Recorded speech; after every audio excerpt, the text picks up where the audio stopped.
There we're live. Greetings, everybody. This is the Apollo Detectives live stream for the Artemis missions. Of course, we all know that Artemis made it back okay, and we also knew that they were going to take off okay, come back okay, go around the moon okay, and all that other stuff. So, as far as my position is on this, I believe that it happened the way they said it did, although I have questions. Let's just put it that way. But it is 2026 after all, and it's about time that NASA did something real for a change. What is your position, Scott? My position is the exact opposite. It's just another beautiful story created by NASA and, of course, Felix and Paul Studios. If they weren't involved, then it's possible. But when you have a company that is adept at doing zero gravity simulations all the time, and they're heavily involved with this project, then it's just another beautiful story. All right, Jared, what's your take on it? Inconclusive, to be the short answer. The whole I've been watching the streams. I've been following the news reports and this and that, and I go into these. People like to say that, oh, we're just a bunch of deniers and stuff. Well, here's the thing: a denier does not look at the evidence on its own merits and attempts to evaluate it. It's on what it's trying to tell you. Okay, like that's what I wanted to do. I wanted to look at the all the videos, the data from the mission, and try to make sense of it all. And like I said, at this point, I think that what's been released so far is inconclusive. Is it real? Is it fake? I couldn't give you a yes or no answer to that in that regard. The key thing I went into with the I was fully expecting this. So go ahead. I was fully expecting this mission to end with to be either a new hoax or a new tragedy, because the proposed parking orbits were in complete odds with what NASA said they did to minimize radiation on Apollo. The first parking orbit, actually calling it an orbit, was something of a bit charitable, because apparently what it was it was a ballistic trajectory which took it in reach of the heart of the Van Allen belt, of the inner Van Allen belt, and then they once they're at their peak, they performed a perigee raise burn, which was to basically to raise the perigee, as the name suggests, because like had they not done that, it would have just arced and basically gone back into the ocean, right? But the idea was they would fire the burn at the peak of the first orbit, and then just raise the perigee for that, and then once they got to the perigee, they would fire the rocket again to take it up into the high Earth orbit, which I've often likened it to a Molniya orbit. A Molniya orbit is often stated as being unfit for human space travel because of lengthy and repeated transits through both belts. Now, interestingly enough, somebody actually left a comment on after the rocket had taken orbit. Somebody actually left a comment on my video. Let me see if I can get the video. I've got the screenshots right here. Unfortunately, my main computer suffered a catastrophic malfunction yesterday, so I'm using a different computer here. So I just got all the stuff not saved in the usual spot. Can I open this up? Hang on. Yeah, I'll tell you what, Jared, while you're doing that, what I would like to do is I would just like to run a little clip here, because a lot of people are actually saying on these other channels that what they're showing on the moon is actually stars and these different anomalies when it's not. And I would like to let you people listen to what this astrophysicist has to say on this. It was on CCD, solar and cosmic radiation. So I just want to run this clip quickly here for you. So now I'm getting very intrigued that I'm seeing all these lights, and I was thinking these are the impacts that they are seeing, and then it occurred to me that these are the cosmic rays that are hitting not the moon, but they are hitting the sensor when they are taking pictures, because they are in the space, there is no magnetosphere, so they are looking at cosmic rays, no pun intended, you will see those cosmic rays in the picture as well. You see that? The same ones. Wherever you see the impact, you see them that way. So if somebody asks you, did you see the lights on the moon? Yes, you have. But these are cosmic rays that are hitting the sensor. There is no magnetosphere. That's the reason why they are everywhere outside in the space. They are coming from the sun, they are coming from the other stars. That's what you're looking at. So what the problem is with that is we're going to now actually, what I'd like to do is I would like to let this other fella, which I'm going to show in a little bit because I want to let Jared finish his statement here. But a lot of people are also saying that why don't we have any images, video images? After all, it's 2026, right? Why are we only getting still images of all of these photos of the Earth and the moon out the window when they could just take a video camera? Because those cameras they have are capable of video. They have SSD cards in them. So they can't use the excuse that they're taking the laser system that they're using for communication. It has more bandwidth than radio waves. And yet they're claiming on some channels like the Angry Astronaut that it does not have enough bandwidth. So that's why they're saving it until they get home. Well, we're going to have to see about that when they finally release some more stuff. But a lot of the American people are claiming that they're being ripped off because they're not showing any video when they could just take a camera and put it right to the window. And yet all we get are images 3 feet back, and the astronaut's face has to be in there, the side profile. So this is just what some other channels are saying. So anyways, Jared, go ahead with what you were going to say. I think you have it looked up now. Yeah, I would like to get back to the topic of the Earth pictures soon enough, but I will just get back to the topic of the radiation. Interestingly enough, after the I believe it was after TLI, somebody who I assume is a pro NASA guy. His name is David Spiliso 1928. He writes a comment here saying Artemis avoided the inner belt entirely. At the time I'm writing, Orion spacecraft is 40,000 miles out with no reported health issues. I asked him for his citation, and he was saying that he saw an earlier graphic, during the launch to show the trajectory. So they'd have to get he said, I have to get me a link, and I never received a link from him. I have been trying to look at I haven't been able to verify this this claim, and if the inner belt was avoided entirely, then the only radiation would have been from the outer belt. Now, purely based on the Artemis 1 data, right? We had the data from Helga, and of course these were effective doses, what they were reporting. So I had to do the backwards calculations to convert those into full body doses, right? I calculated a full body electron dose from the outer belt between 0.172 rem to 1.8 rem, depending on whether I was treating the lungs, stomach, and skin as 25% of the overall dose, or if I just purely calculated from the skin tissue weighting factor, which was about 1% of the overall dose, right? And so keep in mind that they have the high Earth orbit and the translunar injection, right? So that would be at least 3 passages through the outer belt.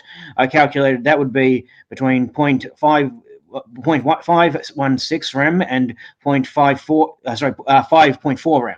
Okay, so that's depending on whether we're treating heart, the stomach, skin, and the lungs, or just the skin alone. Using that to try to calculate the full dose.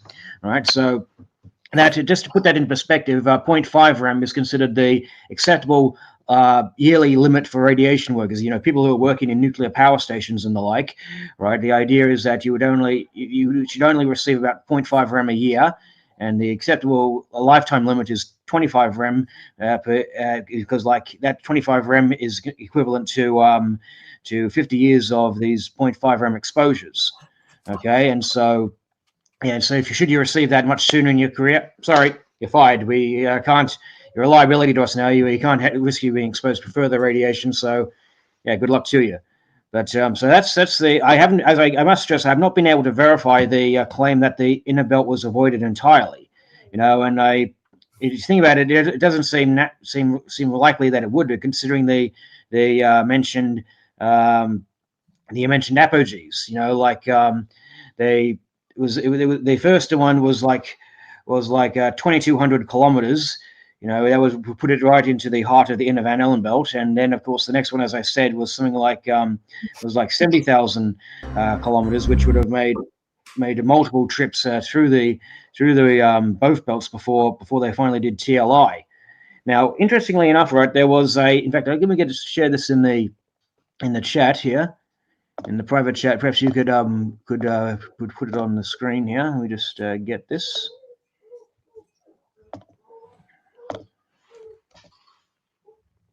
Okay, we'll pop that up. Okay, we got this famous, this now famous picture, "Hello World." If you can put it on screen. We'll take this guy down, and we'll do this. That's if it will go on the screen. I can't pop it up here on this end. Okay. Well, basically, we've all seen the famous "Hello World" image that was broadcast, or rather transmitted, shortly after the TLI. And this particular picture, right? It's just to be clear. First of all, people are saying, "Oh, there's stars in the picture." Well, it needs to be emphasized. This picture purports to be taken with a night vision lens, and there's a similar picture without the night vision lens, which shows the land masses and the clouds in the same spot. And basically, if you look at the picture, you can see there's the auroras at both. Here we go. Is it coming? No, that's not the one. Did I get the? Hang on, let me just try something else here. There we go. You need to send me an image. Yeah, I'll send you the image. Sorry about that. I'll send you the "Hello World" on. Excuse me.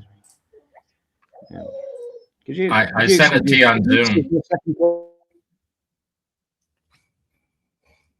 Robert, I sent it to you on Zoom. The image. Okay, we got it there.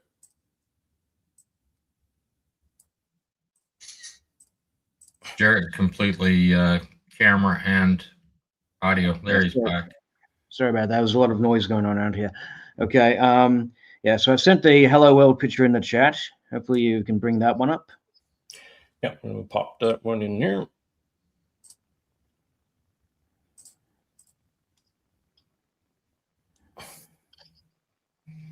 All right, there we go. This image purports to have been taken by Reed Wiseman shortly after after a TLI, translunar injection burn. Now, I do need to make some clarifications here. A lot of people have been noting that there's stars in this picture. Well, it should be noted that this purports to have been taken with the night vision camera, the night vision lens. That's why in fact, there's a separate photo rather, showing the exact same face of the Earth, except this side we're looking at is dark, because obviously it wouldn't have been taken with a night vision camera. But if you look at the north and south poles, you can see the auroras, the aurora borealis, the aurora australis. You can see that. That's usually an indication that the what's this? Just the claim you made in the statement. Okay, we're getting to this. Could you? Okay, now as I was saying, the auroras are usually a sign of high solar activity. Okay, and so and we know that there was at least 2 coronal mass ejections during the mission. In fact, there was a coronal mass ejection just before the launch and another one during the actual mission. All right, and so ironically enough, seeing these auroras would indicate that the coronal mass ejections have actually hit the Earth-Moon system, and now the radiation has been filtered down into the atmosphere. Okay, and so, well, how are the astronauts still alive is the question from these massive solar flares, or these massive coronal mass ejections, I should say. Okay, well, here's an interesting thing. The timing of the mission might have something to say about that, because it was launched on April 1st, April Fool's Day. Well, that was literally the day before the Moon was to enter the Earth's magnetotail. Now, if you understand, the Earth has a magnetic field which protects us from the radiation of the sun, radiation from cosmic radiation. Okay, and now the portion that faces away from the sun is actually blown backwards by the solar wind, creating a tail. Okay, in fact, there's a good image I have here. Let me just see if I can I upload an image to the chat? I'm not sure I can. I'm not sure I can attach it. Okay, just hang on, Jared. I'd like you to do something here. I'd like you to answer this question that this one fella has here, because he's, again, he's making this statement that you were, just hold on a second here, we'll just look that. Now, you were talking about the magnetotail. We have to bring this live stream down to a point where people can understand. It's too complicated. So if we could just keep this level so that everybody can understand what's happening. You were talking about the magnetotail. And if they were still in the magnetotail, Apollo 17 apparently wasn't in the magnetotail of the Earth. None of the Apollo missions were in the magnetotail of the Earth, which is telling in and of itself. You know, this is the ideal time. In fact, here's a really good image to share, but I'll address that one in that comment in just a second. Let me just get the image I wanted to share here. Here we go. Copy and paste this into the chat.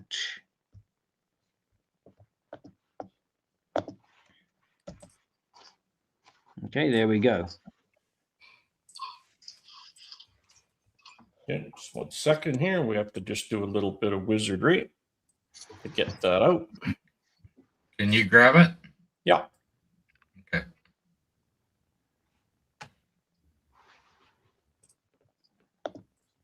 Okay, then we'll pop you out of here. And we shall add you to this. Mm-hmm. And she should come. There you go. Okay, yeah, this one illustrates better what I was talking about. You see, the Earth has this magnetic field which protects us from the radiation of the sun. Okay, now the solar wind actually blows the portion on the side that faces away from the sun. It blows it back, creating this long tail. They call it the magnetotail.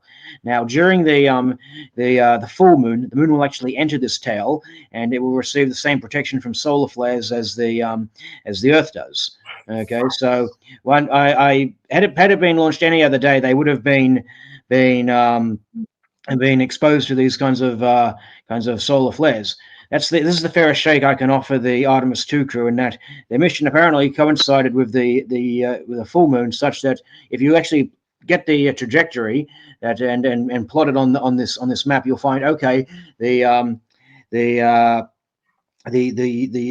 trajectory for the most part, up until the lunar flyby, it coasts down this tail, right? Exits the tail to go around the moon, and goes back down into the tail to go back to the Earth. Now, somebody was posting a comment in the chat. Let me see if I can find it here. Somebody said, "Yeah, Jared, now address the claim you made. You staked your reputation on all the crew would die. The data suggested all the crew would die, which is what I was talking about in my video." You know, as I said, we have data, NASA's own data. This was done by Keller et al. In the 1960s. They said that the radiation in the inner Van Allen belt was such that you would need about a meter of shielding to bring it down to only 1 rem per hour. Okay, this is in the heart of the Van Allen radiation belt. Okay, so you tell me, is the data that they put out there wrong? Right? We know that the Orion spacecraft itself has about 20 grams per square centimeter of shielding. My question now becomes is, we've seen the videos of them during the in-flight telecast where they've got all those bags piled up against the wall and stuff. Here we have videos of them looking around the cabin and all that. You see all the sheer amount of bags and trash and all this other junk that they've strapped to the walls, right? Well, it begs the question: how much extra mass did that introduce? How much extra shielding did that introduce? Right? Did they somehow manage to get enough bags that they were able to add it all up to the remaining 80 grams per square centimeter of shielding that they needed? You know, they've already got 20 grams per square centimeter of shielding from the spacecraft itself. Okay, so what would all these extra bags add? That's my question now. If you excuse me just a second, I just need to go someplace. I'll be back in a bit. Yeah. Okay, so what I would like to do now is just show another little clip here. Of course, I'm showing right now the Apollo 11 versus the Artemis, and this is quite a big difference if you ask me. But then we also have to be fair, and we also have to take it another step further. And so what I'm going to do then is I'm going to just do this, and we're going to bring up another one of these little images over here. And this time I'm going to bring up Apollo 8. So it's still quite a bit smaller. It's a little smaller, but don't forget, we have film for Apollo 8 and we have digital for Artemis. So now, to show the difference between the two, what I would like to do next is I would like to show this other little clip here, because that's going to explain quite a bit when we put this up. And this is going to be entitled, I believe it is actually, this is from Jared Pollan. And he's going to give a little bit of an explanation of what's going on here. So let's just have a listen to what he says.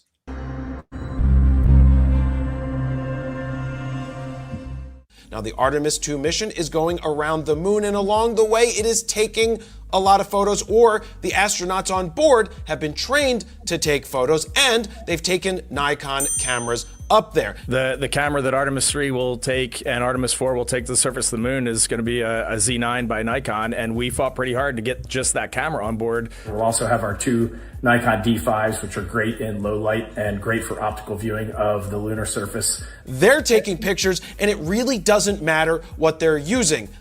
But now that I say that, it kind of does matter, and I do have a fear, but I will get to that fear at the end of this video, because I know you guys want to hear my take on the latest photos, especially the one called Hello World, which was taken in 2026, just a few days ago, in comparison to the blue marble photo that was taken in 1972. There's been a lot of talk about why does that one look so good and this one looks the way that it looks. So let's jump into the recent photo. This one was taken by Reed Weissman. He is the commander of the Artemis II mission, and he used the Nikon D5 with a 14 to 24 millimeter 2.8 at 22 millimeters at 51,200 ISO. It's done at 1/4 of a second at f4. Now, some people were like, well, why did you shoot so high? Such a high ISO, why is that even necessary? Remember at the beginning of the video where I said the difference is literally night and day? Well, this photo was taken of the dark side, or the nighttime on Earth, because as you can see in the photo, the sun is in the background. That's the halo coming around the right-hand side of the image. But look at this. You have the aurora here at the top of the frame. That is absolutely insane. Now, a few minutes before this photo was taken, or right around the same time, Reed also shot it this way. He shot it as he saw it. So 51,200 is absolutely insane, and that's something they couldn't do in 1972.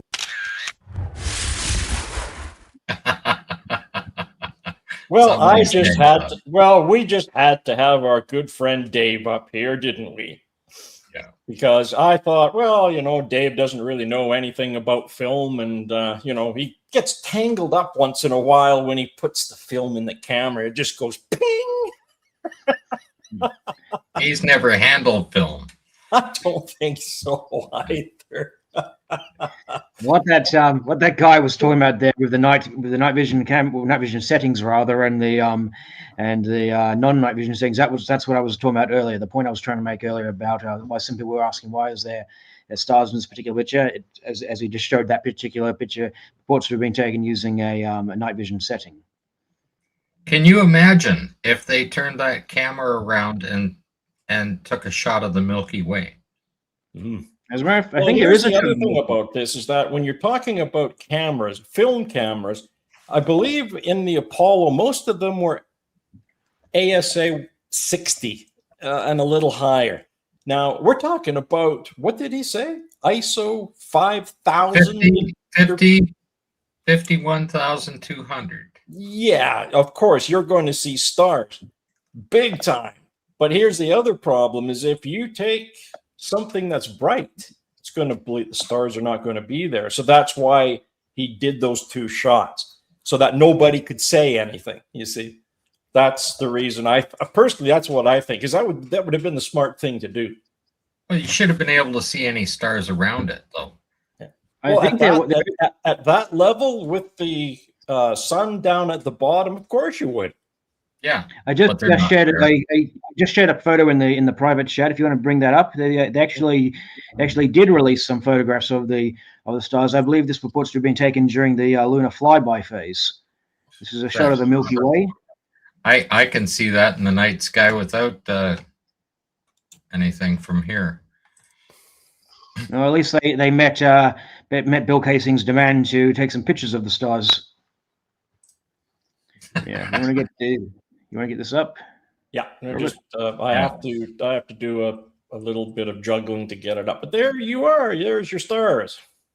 Yeah, well, It's lots of you can see lots of stars in the night sky from Canada like that. Just get out of a city. Yeah, but now what ISO level was this taken at? I don't know. I'd have to look into the settings of this. You have to make sure you have that. Is there a way to right-click and open it up to find the information you need? But it is amazing, isn't it, how Felix and Paul Studios are involved so heavily in this Artemis program. I couldn't believe it. It was the ISS, and now they've moved over to Artemis. You know, well, I said, Felix and Paul Studios should be winning an Oscar as well for their interpretation of this event. By the way, Jarrah, what were the radiation readings from outside the vehicle? I don't have that data yet. As a matter of fact, somebody's actually left a comment in the chat asking just about that. He says, I don't think there were any detectors on the outside of this vehicle. I'm not sure if there were either. I believe the only detectors they had were the ones on the inside, like they had on the Artemis. Although I think there was supposed to be a one of those CubeSats that they were supposed to deploy along the way. It was supposed to do some measurements. I think one of them was to do radiation measurements as well, but I don't remember off the top of my head exactly. But I have looked. And I can't find any information on any radiation detectors on the outside of the vehicle.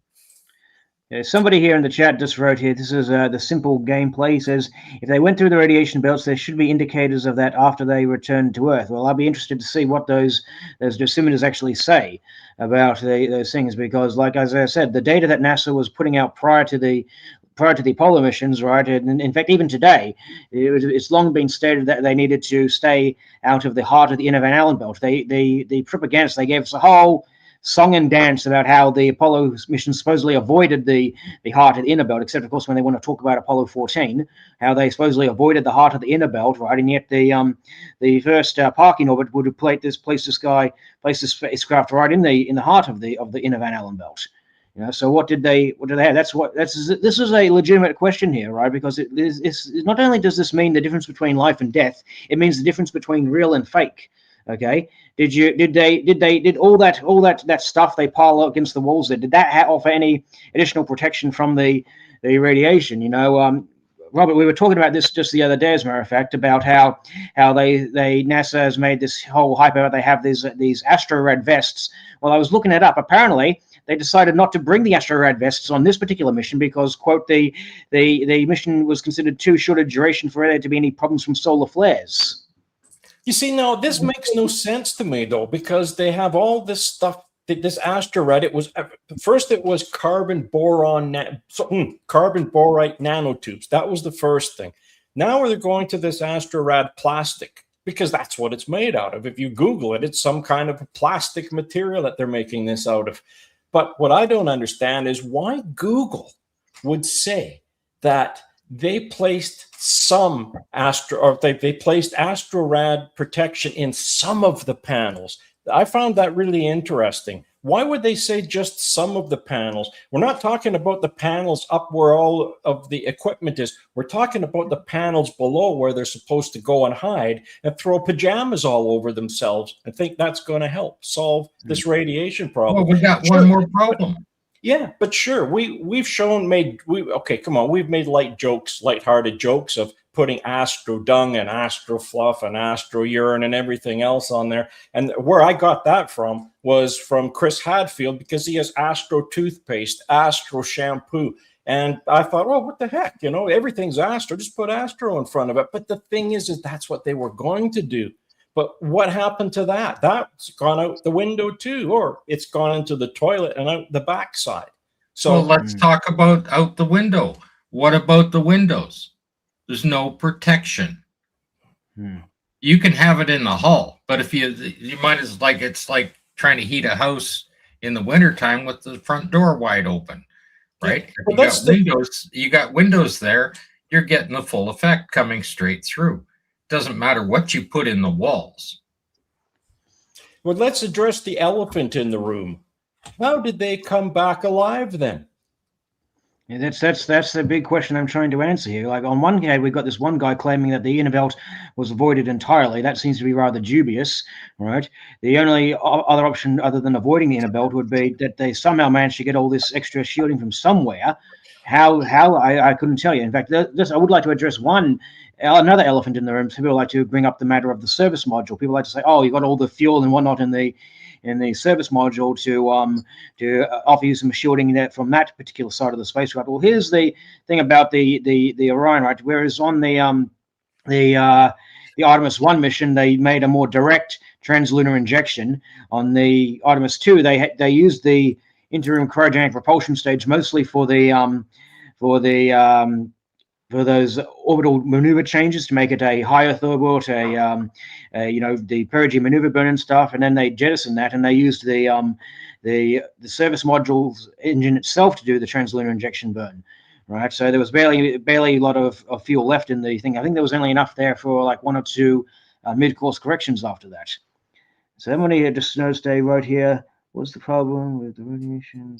Oh, one thing I'd like to address too quickly. John had this is very interesting because I went to a few channels like the Angry Astronaut, and as soon as that craft took off, every single one of those baskets were let down the zip line. Now, I don't know, but on Apollo, when they did that, it was to get rid of the basket so that they're down there. But they did that before, at least an hour or 2 hours before they took off. Why would they let those baskets go right when that rocket was taken off? You see, there couldn't have been any people in those baskets anyways because they would have been cooked, or the sound would have killed them if there would have been humans in those baskets escaping. Yeah, some people have suggested that maybe the astronauts themselves were escaping in there, such that they were launching it, the thing unmanned and stuff like that. But as you said, being that close to the rocket, the heat of the exhaust, the vibrations of the sounds and all that stuff, that would have been lethal to the humans being that close to the rocket. The way I understand is those bastards, they're only intended to be used in the event where where they have time to get out the spacecraft if there's a malfunction and they just slide down the cable cars. Yeah, but don't forget, before they took off, the emergency escape tower was still there connected. It was only a few minutes. It only disconnected a few minutes before the countdown. Okay, see right? now, and it's completely covered. Okay, but you know what? See, now there was another fella. Now, again, I have to play devil's advocate here, but I'm kind of now. This has just got me thinking a little bit. When I looked at another channel, right, and he was a NASA fan person. Okay, he was an advocate for NASA, but he said if I was going to do this, if I was going to fake this whole thing, he says what I would have done was I would have sent that rocket to the ISS. They could have had who knows how many years to prepare one of those modules to look just like one of those Artemis Orion craft. Okay. So he says what he would have done to get all of the zero-G environment and everything. All he would have done was drop them off there and then let the Orion capsule go on remote around the moon, take images and go back and forth and everything else, and then they would come back, dock with the ISS, get into the Orion capsule, and then come down, burn up the heat shield, would have all of the burn marks, proper burn marks and everything, and they would splash down in the Pacific Ocean, and they would come back to a hero's welcome. That was one way that he put it, right? Now, mind you, this is a NASA proponent we're talking about. This guy's an advocate for NASA. But he just said if he was going to do it, that's the way he would do it. And I thought that's really interesting, isn't it? Well, it'd be pretty easy to duplicate it because you simply send an Orion up to the ISS and connect to it, right? You got the entire units there.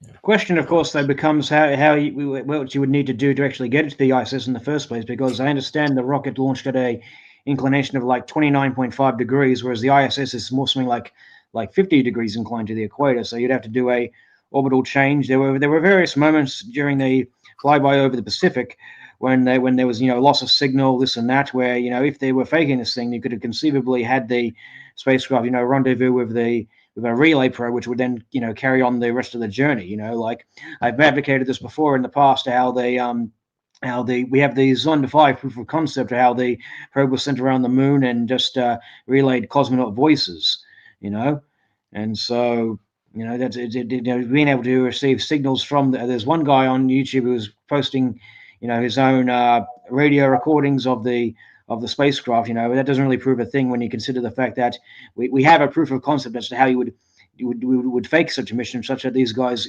tracking the signals would be fooled. You see, now here was another thing. You're talking about laser communications. Now they used lasers. They used a laser this time. And I remember at Simon Fraser University, we did the same thing. We had a helium neon laser, and we're just talking now, right? We're just sending voice signals across the physics lab. But this is a long time ago. And one thing that got me was what along the same lines about these laser communications, because MIT, Scott had an article where MIT was using this system to send signals because they were saying that there were certain frequencies that were getting scrambled in the Van Allen belts when they were at their maximum, when you had a solar flare. So MIT was playing around with this idea where they could send these video signals and audio signals through through a laser beam. And now we see they're doing it here on Artemis II. Now, Scott, what was that MIT? Remember we were talking about that and the MIT article that you read? Tell us. That's years ago. They were already working on incorporating the radio communications through a laser, and here they are now apparently using it, and that's to get through the Van Allen belts. Like you see, there was so much interference with the Van Allen belts for communication that MIT was working on incorporating the radio communications through a laser. And when you see the documentation on Artemis, now they're using that. I've looked for other articles since I saw that to see if I could find any documents on how they were incorporating radio communications within a laser.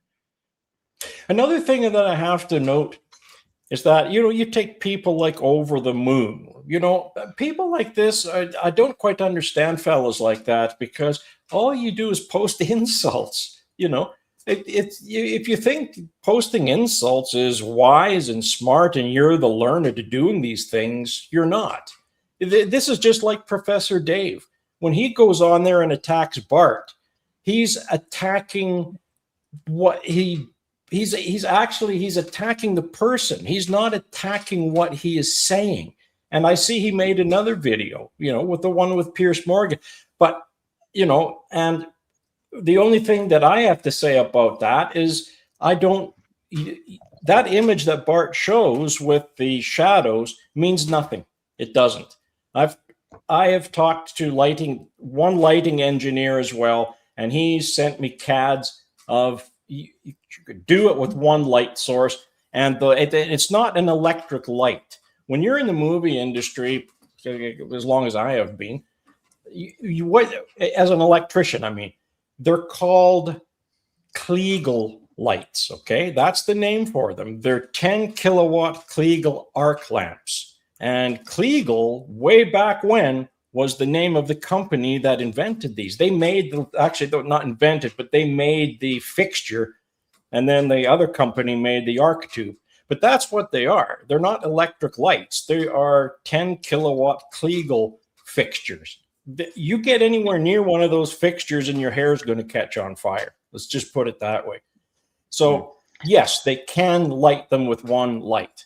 So, but I still say what all these other fellows are doing, like Professor Dave, and the rest of them, they're attacking the person. They're not attacking what he believes. I don't know why they don't get on there and just say, hey, let's debate the guy, or let's just have a little talk, but they won't do that. Well, they have to do research. Well, they have to do research, but I find a lot of these guys are like armchair athletes. If you get them in person and talk to them, they're normal people, for crying out loud. And then you could sit down at a coffee shop and you can have a conversation, but that's not going to happen here because that's not the way the real world of YouTube and social media works. So it's not going to happen. But it's kind of sad that they have to do that. Either, if you're going to attack the person and swear and use all this profanity, that is the mind of a small person. You don't have anything to say. And again, they don't have the knowledge in order to convey it to the public, or else they would not need to use all these 4-letter words every third, fourth word. It's just ridiculous. The learned do not do that. Can you imagine? I can only imagine. Let's just see Simon Fraser University in the physics lab, and you were using all this profanity in there because you didn't like something that one of the other students was doing in there. Can you imagine that? It's just not going to work. So why do it? Well, that's people for you. I mean, you can't stop it. So, it's just sad. It really, as our good friend Marcus used to say, it's very sad. And we will be having a tribute to Marcus in 2 weeks from now. So that Scott and I we'll have a tribute to Marcus in 2 weeks. And we're just waiting I'm waiting to get everybody's videos together, and I almost have them together because everybody has something to say, and I wanted to host that with Scott because we've been working with Marcus since 2018. So anyway, so that's way that. Before you were working 2018. I got another bunch of years on from that. Yeah, but what I was just thinking of is people are comparing. The one thing we need to make very clear here is people are comparing Artemis with Apollo, and they're claiming that Artemis proves Apollo. Okay, now that's one giant leap. Oh yeah. That's where the giant leap is, and that's just for their own, for the parrots anyway. It's a giant leap. But Dave, when Dave says let's look at this. He says that moonrise and the Earth coming up. Well, that proves that Artemis is real and that Apollo was real. And I say, well, that's kind of strange because why in Apollo does the Earth look so different? And there's one last image that I would like to show for my case, right? And this is very, very interesting when you see this because it's just a comparison, all right? And what I want everybody to pay attention on is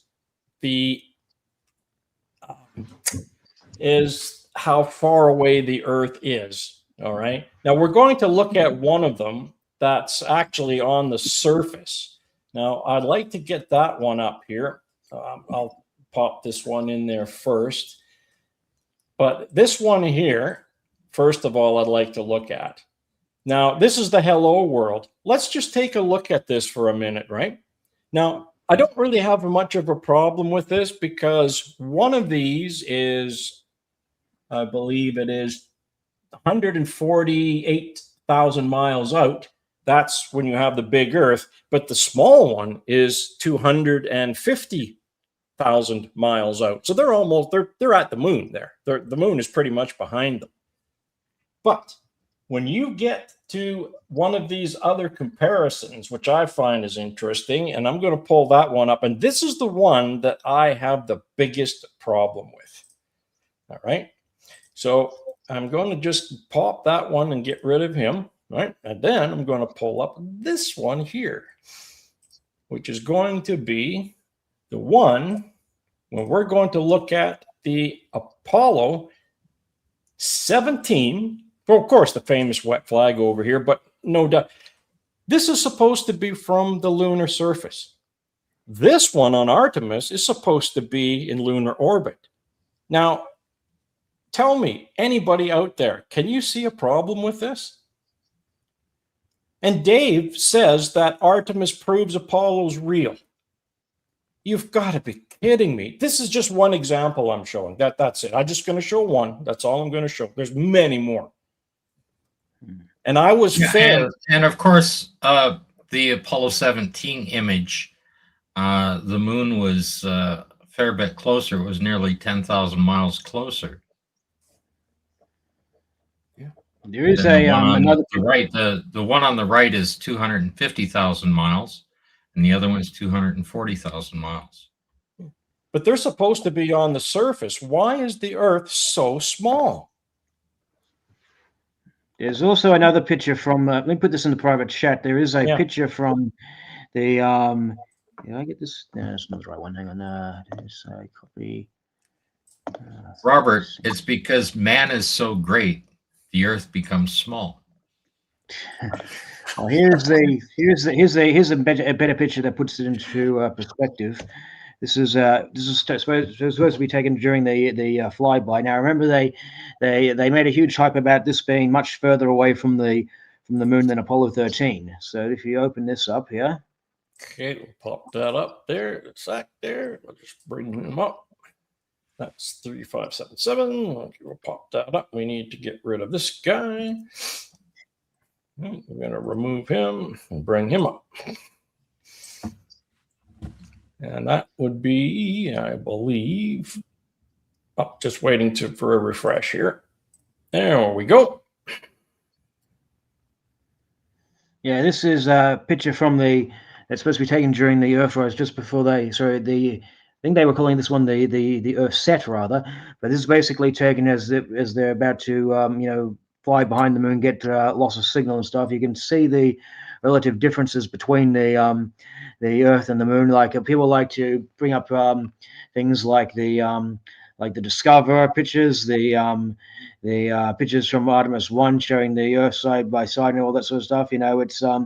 It's important to take into consideration like where the camera is relative to the moon and stuff like that, because they make a huge difference on the apparent size of the Earth in these kinds of pictures. That's all. That's my 2 cents worth in that regard. But I would like to say something as well about that other picture that you showed earlier, the one that was on the right, which was from the live stream, because this actually brings me to I've stated this repeatedly in the thing. Actually, first let's get some pictures from the earlier in the mission. I'll just see if I can grab one. Here we go. There's this one. There's that one, and then there's this one. Oh, and then there's a comment. I just want to address this too. Robert starts saying he thinks it was real, then proceeds to pull it all apart. I'm playing devil's advocate here. Personally, I don't have a problem with it. All right. I don't. It's 2026. It's about time that they've done something real for a change. But I have to play devil's advocate here. You see? So, and I do have my own questions, and all the questions, I'm just asking questions. I'm not saying it's fake. I'm just asking questions like everybody else.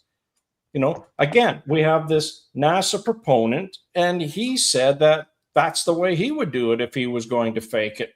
Does that mean that he doesn't believe it? No, it doesn't mean that. So, no, you have it. Here's the problem. If people believe that Apollo was real and that Artemis was real, then they can do a direct comparison to what they're seeing, what the visual images are. But that's the same thing if they were fake. Apollo is fake. So if you're copying it in today's event and you make it look similar, then it can also be fake. Like if you're looking at an animated cartoon and another one is a copy of a cartoon, can you tell which one is the copy? Know what I mean? Okay. Like which one is the copy? If you're looking at a King Tut exhibit, okay, and you think all of these artifacts that you're looking at are real, you're very sadly mistaken. They're all copied. Anything that was on exhibit with King Tut were copies. Okay, you've never seen the real King Tut mask. It's never been on display, right? It's tucked away. No. I mean, with the Apollo sausage. No. Don't worry about it. I'm just making a point, right? I know. I'm know, just but that's asking what questions. I'm making a point as well. Yeah. If you're copying something that's already faked, but what you have to do is you have to get a real event and compare it with that. Yeah. And what I've always maintained is that the photographs that we see of the lunar surface, okay, the real lunar surface cannot be simulated. The amount of cosmic dust, everything, 4 billion years of cosmic dust building up on there, and that type of surface. You're not going to sit there and see a beer can sitting on the, like that kind of stuff. And there is no dust there. Here's the one biggest thing about all of the Apollo photographs. There is no dust. There's dirt, but there's no dust. Okay. Even when you drive down a gravel road, you get dust, right? That would be there everywhere.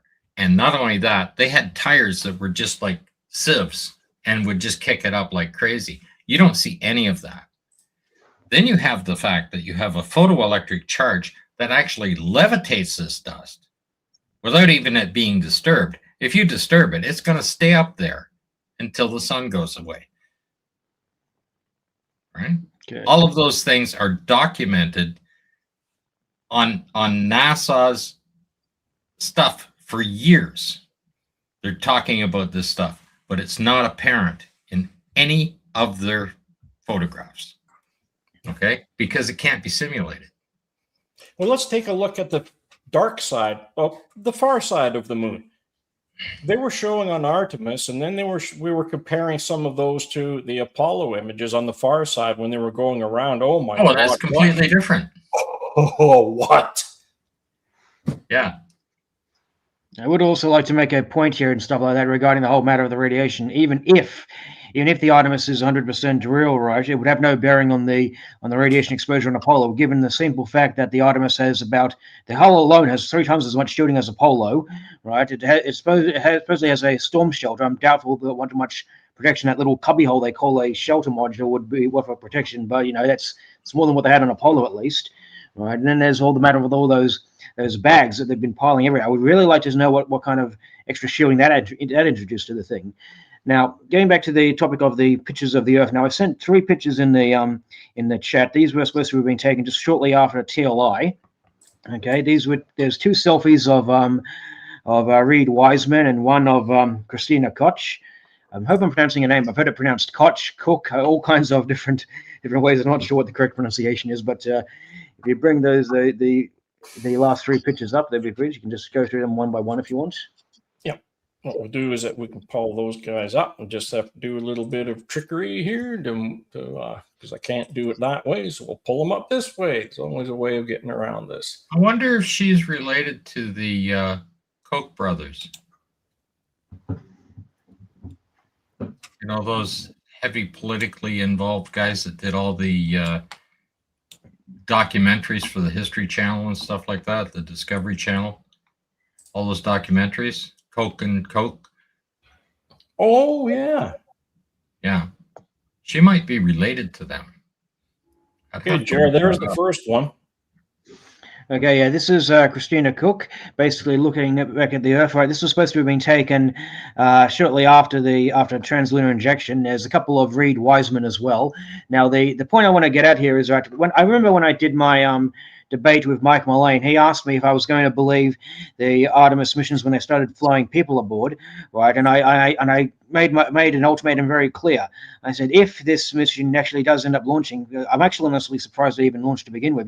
Though they're just going to keep perpetually postponing. But I made it very clear what I wanted to see. If it was real, if there was actually people aboard, is what I want them to do.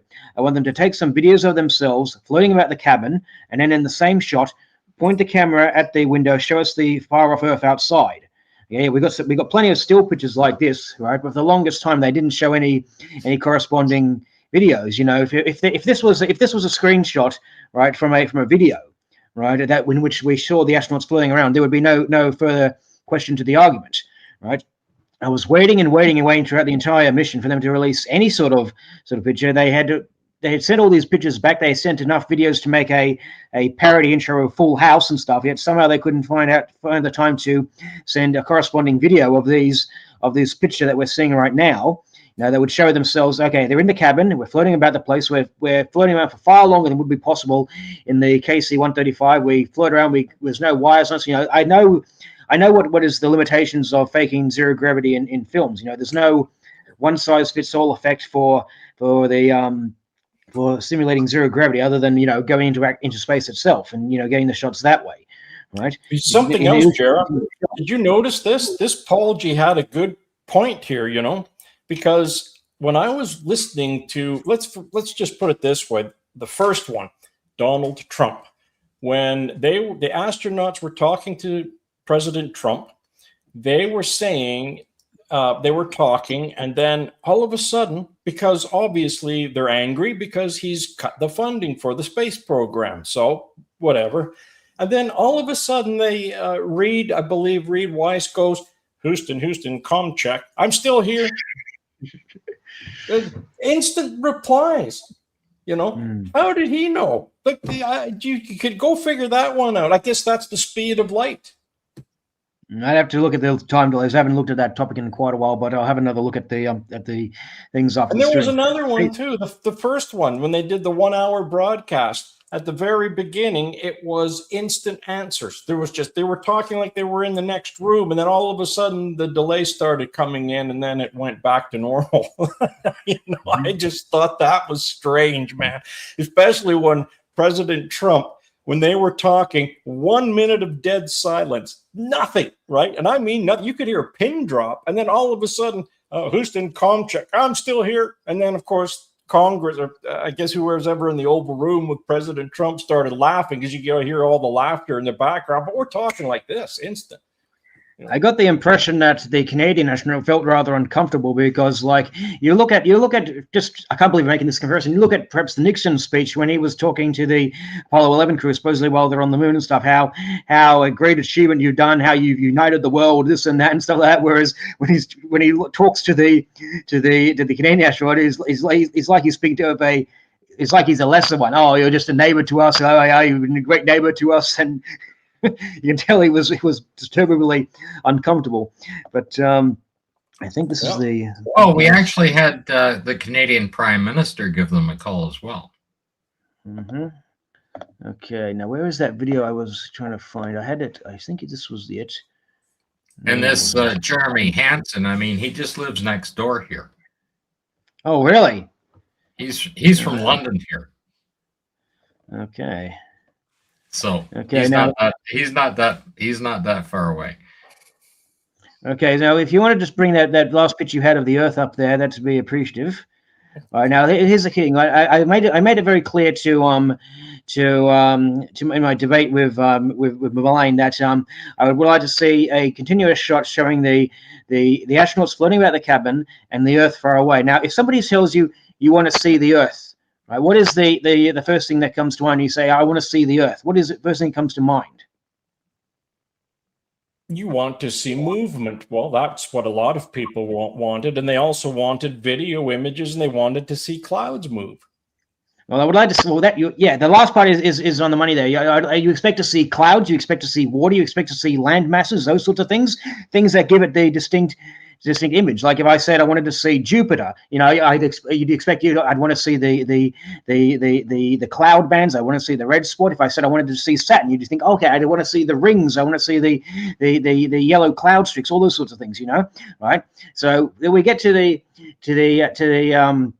telecast they did during the flyby. I have the link somewhere. Someone actually sent me a link to this on the Facebook. Asked for my comments on it because they it seemed they said it seems to meet my criteria and stuff. Although it sort of only half answered what I was requesting. If I can just bring the file up, I got it somewhere in this chat. I sent it a while ago. Where is it? Was that? Okay, we can take that in the. Yeah, I don't know where that would be. You can pop that into the Zoom if you have Yeah, it. I'll get it in a second. I know it's in these comments here somewhere. I can just find it. So I'm just looking at these images of the interior of the craft and thinking they're really going to make great museum pieces, that's for sure. And when you look out the window, maybe they'll have the clouds moving for you. Okay. Yep, this is the one.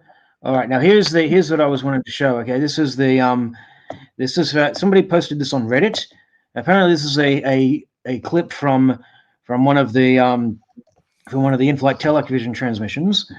Okay, so I just show this to you. If you can bring up the video. In fact, let's just watch it in full if you want, and we can discuss it then if you want. Yeah, I won't be able to pop that one in there. I would have to. I can't pop the links in here. Okay. Well, basically, I'll just describe what we're seeing here. Right, we see a video of the astronauts floating about the cabin. Okay, now I do stress that this is a clip. I haven't been able to find the full video anywhere and stuff. But about 31 seconds into the video, at 31 seconds, we're already past the limit that you can get within the KC-135, the Vomit Comet. We see Victor Glover floating by the window, and he's pointing to the window, right? And they say you can see what appears to be a white crescent out the window. Okay, they say that it's the Earth. It's overexposed, right? But we can't. But they say it's the Earth. If that's the Earth, okay. But they don't actually zoom in on the Earth to see it. They start to dim the camera. First of all, I wanted to make this clear. When I said I wanted to see the Earth out the window and the astronauts in the same shot, I made it very clear I wanted to see no camera cuts and no blackouts on Apollo. Whenever they showed us pictures of the Earth outside the window, even in shots when the Earth was framed in the window, they would always cut the camera or black out between views of the crew and the views outside, and vice versa. Now, in this video, they do end up blacking out a little bit, but not enough to hide the position of the camera. And then they move the camera up to the window pane, and we can still see that white crescent out the window. They actually liken it to the cat smile from Alice in Wonderland and stuff. But that's all we see. We just see it as a bright crescent, and I'm waiting zoom in, but they don't zoom in full video anywhere and stuff. But about 31 seconds into, here we go. Okay, go ahead. There it is. Yeah. There it is. That's the crescent that we see in question. They're saying that's the Earth. Okay, he zooms in a little bit. Zooms in. Okay, and okay, we're still saying we don't see any land masses. We don't see any clouds or anything. It's overexposed, obviously. They start to dim the lights around this point, and then they hold the camera to the window, and then we still see the crescent far off. So if I was, as I said in the post, if I was to grade this, I would give it a C, because, well, technically I said show us the Earth out the window, right? But they supposedly did that, but there's nothing in there to demonstrate that it is indeed the Earth. Some people were saying, oh well, it can't be the moon because the moon wasn't crescent at the time, right? Well, that's the fact. The moon wasn't crescent, as I said, it coincided with the full moon. But still, some people were posting in the comments suggesting that it was a ball, a painted ball, or a light bulb outside the window. Actually, I had flashbacks to something that Dean Talboys actually posted. He posted a video a while back about the first view of the Earth from Apollo 8. They had trouble with the telephoto lens, and when they tried to show with the wide-angle lens, it just appeared as a bright, overexposed ball, which I suspect it was probably just the sun they were pointing that out. But this Dean fellow, he suggested that they were holding a light on a stick and recording the reflection in the glass. And I actually looked up something along those lines. I'll tell you what I found here. Let me see if I can find it. Now, this is what I thought too was interesting here, right? I believe it was the fella who was talking about the photography. Here we are right here. This is the one I'd like to show. I'm a photographer. What stands out about the cockpit view to me is a combination of a couple of things: the light level, the amount of coverage inside the cabin, and the amount of detail inside. Now, Scott, remember we were looking at that still of that solar panel and the window. Yeah, the sun and the sun's below. Yeah, but you still have that image, right? No. You showed it at the start. when we started. It was one of the ones you showed at the start when we started this show. You mean the satellite? No, I don't. No, you're talking about the so-called the Earth outside the window, and you can see the solar panel. Yeah, the solar panel. You showed that at the start. Yeah, that was when you showed it. Yeah, that was later in that same telecast when they put the camera to the window. When they put it to the window. Well, here's the show problem. Okay, Here's the problem with that. When you take a look at that image, and Robert's going to be able to pull it up because he's got it. Okay, you can see the solar panel sitting there outside the window. How? The sun is directly below that shot. You can see the crescent Earth, so-called. Yeah, a bit later. Not that one. Where is it? Yeah, but it wasn't in video. that. It was a side-by-side video. That video? It was a side-by-side comparison you showed us. It wasn't in this It video. wasn't in this video. It was in that still picture you showed us. That still side-by-side comparison thing. Yeah. I gave you the still shot of it, and you showed it at the start when we started. It was coming up later. No, I'm serious. I don't have it here. I remember you were comparing the shots from the moon and the shot from the shot from Artemis and the shot from Apollo. Oh, that image. Oh, that image. Gotcha. Yeah. That's the Earth comparison. Gotcha. That one. There. Right. Yeah. Right. Okay. You pull that up, and then you can ask everybody how you can see that solar panel, because the position of the sun is coming from the bottom of this photograph up, and you have there the one on the that's the one, yeah. right the picture side. This one. Mm-hmm. Yeah, the one on the right is the picture from when they actually put the camera to the window of the Artemis. Right. Now so how do you see the solar panel? Look at where the sun is. Well, the sun is below the capsule because the Earth is below the capsule, so you can't see. If you're in space, there's no it's either sunlight or it's dark. You can't see it. You're arguing the sun is coming up from below, and that solar panel should be in darkness, is what you're saying. It should be in absolute darkness. Okay? And you can't say that it's reflecting off the craft, because from below that panel is the heat shield of this craft. So then everything comes in on a cone. So there'd be no light coming off the side of the vehicle whatsoever. My main point of contention with this particular shot is, right, I gave this one a C because, okay, you showed the astronauts floating about the thing. You show what you're claiming is the Earth out the window, but you don't actually do anything to demonstrate that it is indeed the Earth. You don't zoom in on it to show us the land masses or the clouds or anything like that. Now, I actually got flashbacks to that video that Dean Talboys had put out.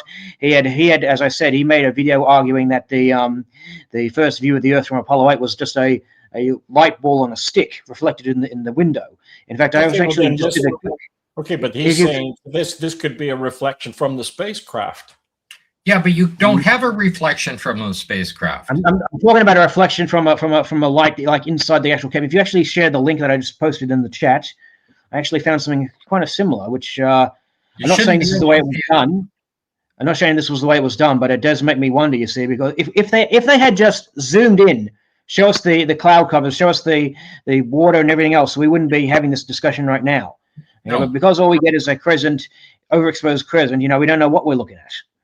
Just that's right. Again, you shouldn't be able to see the solar panel when the sun's in that position from them. Not at all, because that's the bottom of the craft, and everything comes in on a cone.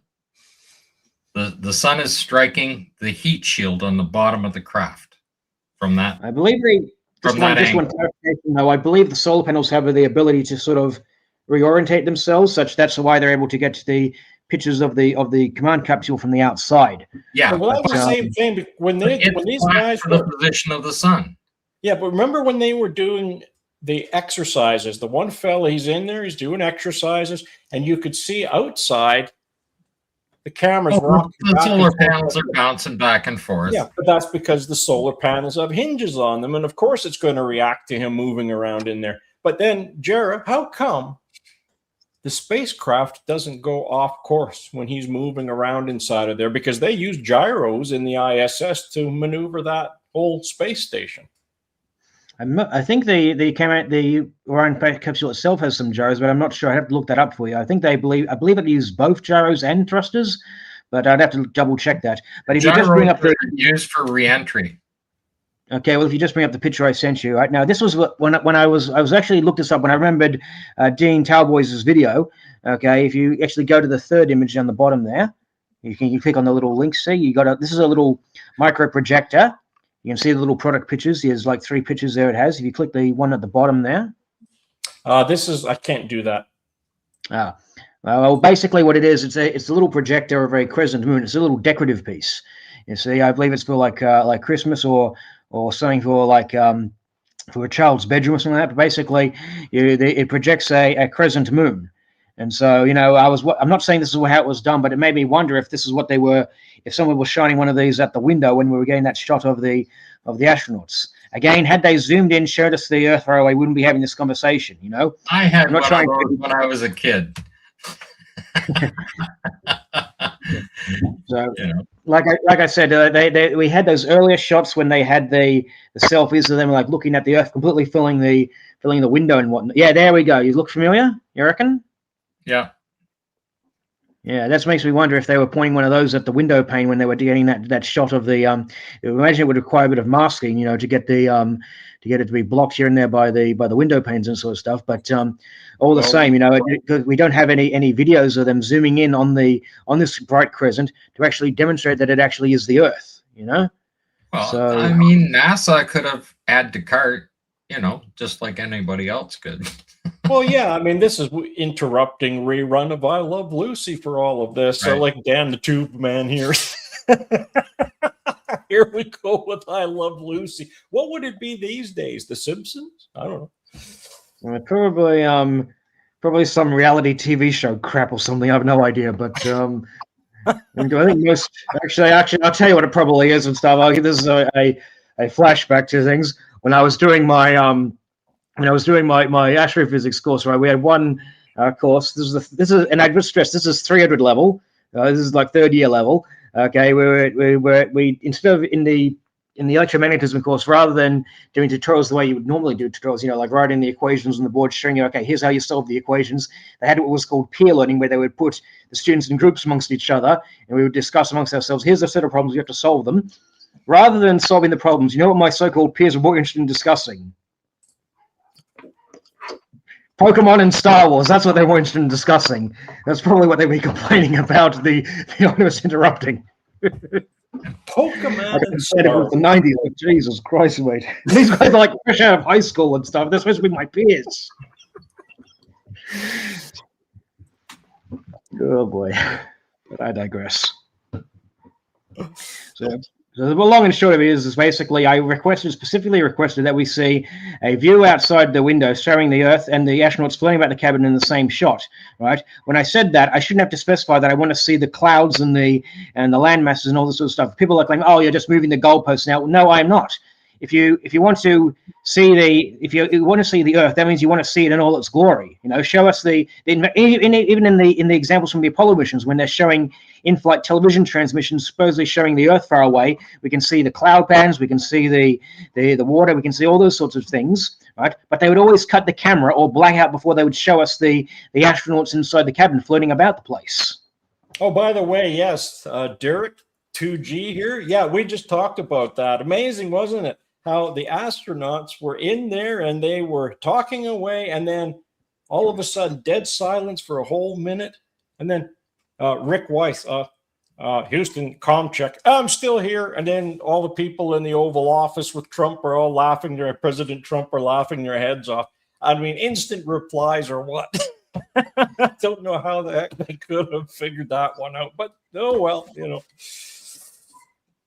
And then we're back to this aluminum foil here, Well, we've seen what happened in these lab experiments when you put that aluminum foil in front of one of those gamma particle. It was an alpha I particle mean, when I did. It was an alpha yeah, I particle. mean, You put the alpha particle in the path. Normally, what you're supposed to do is, right, you get some control. Here's what it looks like without any shielding. Okay, I got something like 2,000 counts per second. I put the paper piece between the Geiger counter and the emitter. Okay, I dropped the count rate to about 3 counts per second, as was expected from the textbook diagrams. But when I swapped the paper with the aluminium, and you expect the alpha particles to be even less than it was with paper, but no, we get a much higher count rate than we did with the unshielded count. Something like much higher than 2,000 counts per second. What was happening was the particles that were actually fragmenting. We were receiving a huge amount of secondary radiation from this aluminium. And I found that to reduce the secondary radiation, I needed to put a block of lead behind the aluminium, or just use the lead altogether and stuff, and just that does the trick. Robert, you lost your picture there. Yeah. Okay. Yeah. The thing is they're running around in an aluminum craft, and that is the point that people need to understand. If it's penetrating through that craft, it's going to be bouncing around inside of that, and it's converting it to what? X-rays and microwaves as well, right? Well, what happens with an alpha particle, it fragments into its individual, if alpha particle is 2 protons, 2 neutrons joined together, so it will fragment into individual subatomic particles. Right, it will also be some wave radiation, some X-rays and some gamma rays released from the energy that's released from breaking apart. And in the case of electrons, for example, when an electron is stopped in material, it actually produces a secondary spray of X-rays. And that's what we're seeing right here. Look at that Geiger counter. It's just going up and up and up and up and up. So inside the craft, they literally cook. Yeah, so we could see this right here, this lab experiment in a physics laboratory. What happens when you put aluminium anywhere near? Look at that Geiger counter. All those, the atoms are splitting all over the place and reflecting everywhere. What's that going to happen when you get a solar particle event of any kind? It was high CMEs, high solar activity, and they go and they launch these guys. And yet, look what happens look at that Geiger counter when he puts that aluminium foil there. It's right. It's crazy. So what it's demonstrating is the fact that they are using the wrong type of materials to make a space vehicle for human beings. So I have to ask again, how are these guys being protected, and how could these guys go out there around the moon, come back, and there's zero protection? And yet this is what happens in the real world here. That's in the real world, but when you go to space, the physics is completely different. The only saving grace I can offer them is the fact that the timing would have coincided with the magnetotail. When we would travel down the magnetotail, that would be the only natural protection you could possibly get in a craft like that from this kind of radiation. But they weren't on the way back. Well, if you would have been on the way back, the only time you've been out of the tail would have been at the. In fact, let me get this picture I have. I actually shared this in my feed on my YouTube channel. Let me just get the post. I'll just put that in the.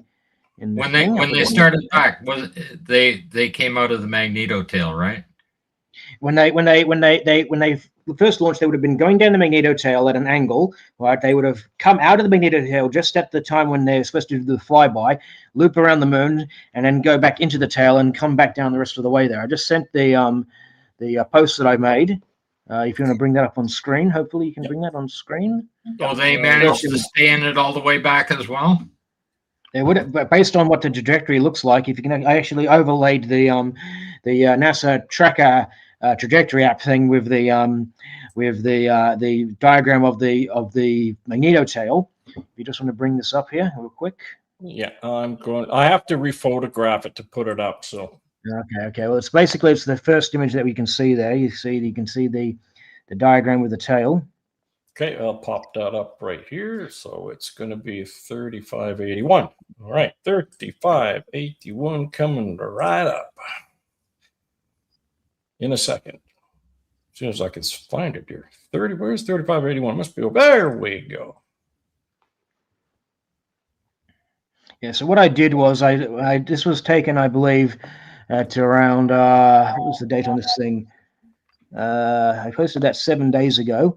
Okay, so the as you can see, the positions of the Earth, you can see the positions of the moon, you can see the positions of the Orion, you can see that it's still going down the magnetotail. The only portion where it would actually be out of the magnetotail would be at the flyby moment, right? So there was this brief moment when they were, I say brief, but of course I mean like the day they would have spent outside the magnetotail, you know, flying around the moon before they're coming back into it, right? So whilst you're in this tail, you would presumably receive the same protection from solar flares, from the coronal mass ejections, okay? And that's actually been proposed by Erica Harnett, this astrophysicist in the past. She has proposed making making flights to the moon during the full moon, such that you can take advantage of the magnetotail. And again, I have to emphasize that the Apollo missions did not coincide with the full moon, so they wouldn't have had this luxury. Okay, so that's the only fair shake I can really give them in that regard, is the coronal mass ejections. If it had been any other time in the year, they would have been dead by now from those solar flares, from those coronal mass ejections, right? But the magnetotail doesn't have any bearing on fact of the Van Allen radiation belts, which is another kettle of fish. And as I said, if that video of the Earth outside the window is real, if that is indeed the Earth we're seeing, the question becomes, how did they solve the radiation hazard with those huge parking orbits they did, you know, traveling in and out of these belts? And that one fellow over the moon, whatever his name was, you kept saying, "Oh, well, you staked your reputation on that." Again, I must emphasize, it was NASA's data that specifically said we need to keep out of the heart of the radiation belts. Even today, up until this Artemis thing, they were saying we keep satellites out of there, we keep the manned missions out of there. You know, so so what did they do? If the radiation is such that you need 100 grams per square centimeter of shielding to bring it down to safe levels, and your spacecraft only has 20 grams per square centimeter of shielding, how could you possibly make it into those things unscathed? Okay, what extra shielding was they offered? This is why I'm wondering. I actually looked in the video when they actually bring the camera back into the spacecraft and they point around. You know, I had seen the pictures of all those bags that they had piled around them when doing the in-flight telecasts and stuff, but I was just absolutely astonished by the sheer amount of baggage that they have piled against the walls, and it's even the ISS is less cluttered than that, you know. And so it just makes me wonder: was this the secret sauce? Was this what they did to bring the radiation down? I wish I could give you a yes or no answer right now. I am literally, see, look, if I was a denier, all right, I wouldn't be having this conversation. You know, I am not a denier. Okay, I am a doubter when it comes to the Apollo missions. Okay, what I am doing here is I am trying to evaluate the Artemis data on its own merits and see, okay, does this hold water? You know, we know this guy here just writes, this isn't a radiation chute. We know it can actually withstand the belts. So that's true. They say they had all those fancy asteroid vests. They claim they didn't bring them aboard the Artemis II because it was considered too brief a trip for there to be any issues from solar flares. It's always the song and dance they give you. Oh, you only need them on a long duration flight. There were no solar flares during the mission. What about Apollo 16 had a major solar event? It's listed in Shea and Smart's paper on major solar events, right? So then I did the calculations. They should have received about at least 10 rem from that flare alone. You know, they had no ill effects. There was nothing like that. You know, so yeah, I mean, it's an investigation job. It would be interesting if they release any more pictures now that they've got the cameras back. You know, and release if they've got any videos they hadn't transmitted on the SD cards, see what they've got. And you know, this is a picture from the Kibo laboratory on the ISS. That's a picture of the Astrorad vest. They were supposed to have some of these on the Artemis as well, but of course they didn't take that. Now it's important to note that the International Space Station that only encounters the South Atlantic anomaly region, right, and where the radiation already is quite low. And I understand even when there's a solar flare, they still have a relatively sheltered cabin to retreat to. But of course, the ISS, it has the same amount of shielding as the Apollo as the Artemis capsule does. It only has about 20 grams per square centimeter of shielding. Right, and of course, again, it stays below the Van Allen radiation belts, this ISS. So it does. Had they ended up building that gateway station, they would have needed to have a huge bulky cabin. I say bulky in the sense of the amount of shielding that you would need. It's often said that you need several meters of water to shield yourself from the solar flares, and it doesn't have to be water; it can be the equivalent mass of a metal of sorts, right? But it's a huge weight penalty. It's a huge weight penalty. That's why when they talk about bases on the moon, they propose covering the modules up with moon dust and the like. But now they're talking about things like the Artemis 4 or 5 and stuff, where I've seen it stays on the moon measured in weeks or months at a time. Like even the blue moon lander is supposed to stay on there for up to 42 days.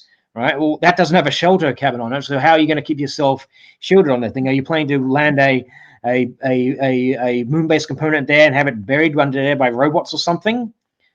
Jesus. So it's just, like I said, mate, I am a doubter. There's a difference, okay?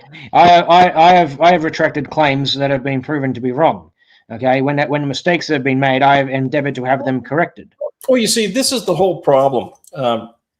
When I made the channel, I called it Apollo Detectives for a reason.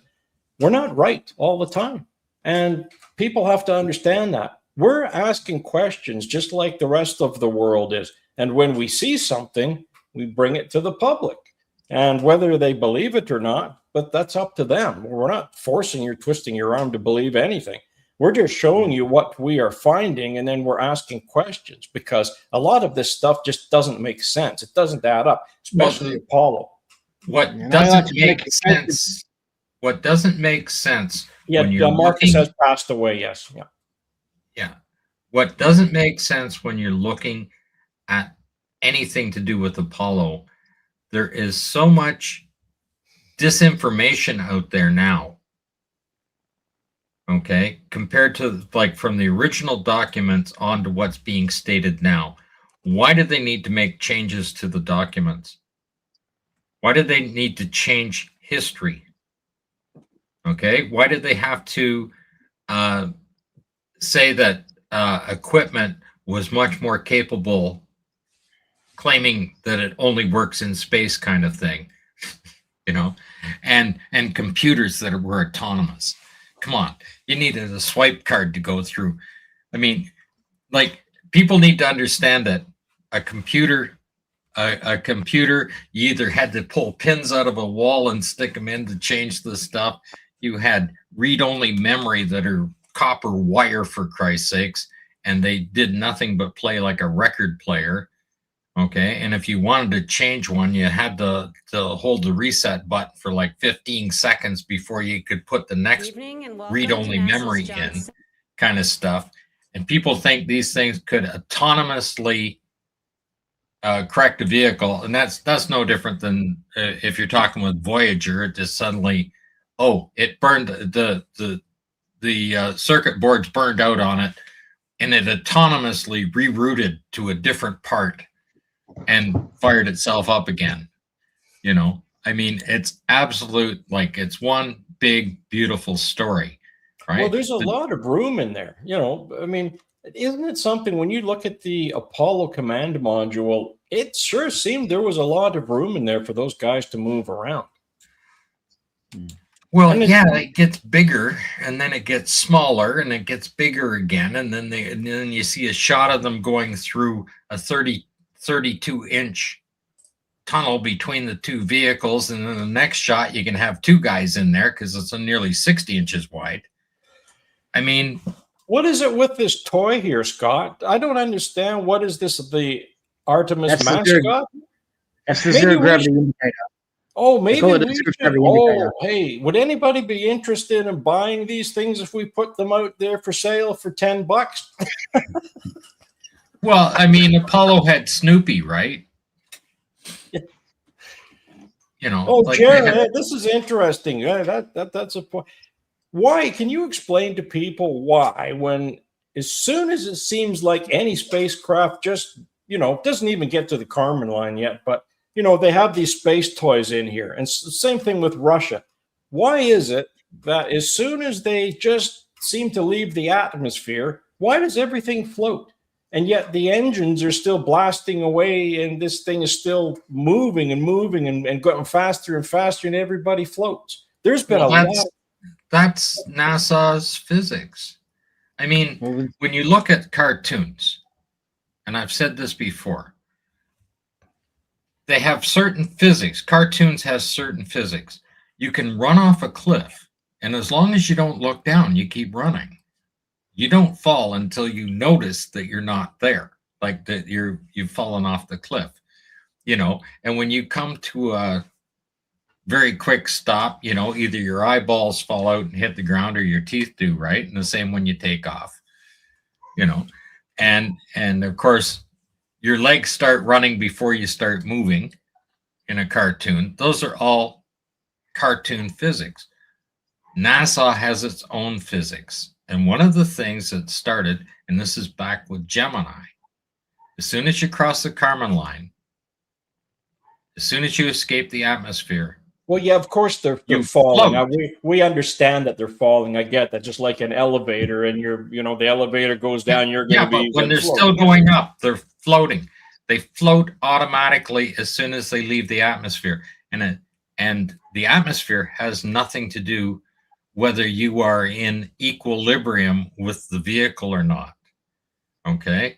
That has to do with the potential and kinetic energy that's being forced on both things. And you need an equilibrium between the gravity of the Earth and the gravity of the sun or the moon or anything else that's pulling on you at that point when you're in space.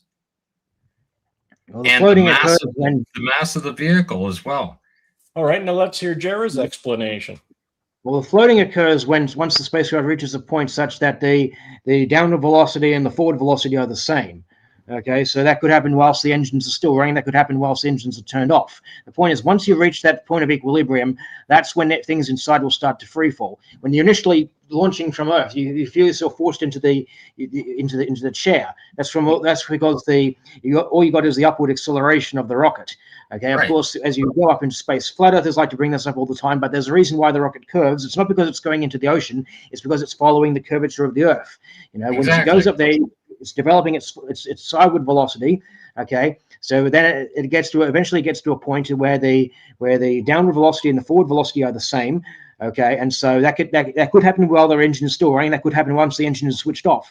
Either way, once you reach at equilibrium, that's when things in the cabin will start to float around. Okay, because that's when they're state of perpetually falling around the Earth. That's right. That's the vehicle, and the objects inside or yourself inside the craft are in an equilibrium. But when you look at the math on the thing, okay, you have to take the mass of the vehicle and your kinetic energy as you're orbiting to get your equilibrium with the Earth. Okay, and the greater the mass, right, you have a certain speed to make that equilibrium in there. And like we've done this with physics girl with their mathematics, right? They simply get rid of the mass. So now you have no kinetic energy. Now both can float. But if you look at something like Halley's Comet, the small particles falling off are traveling at the same speed as the rest of the comet. And yet they are flying out directly away from the sun because they have less mass.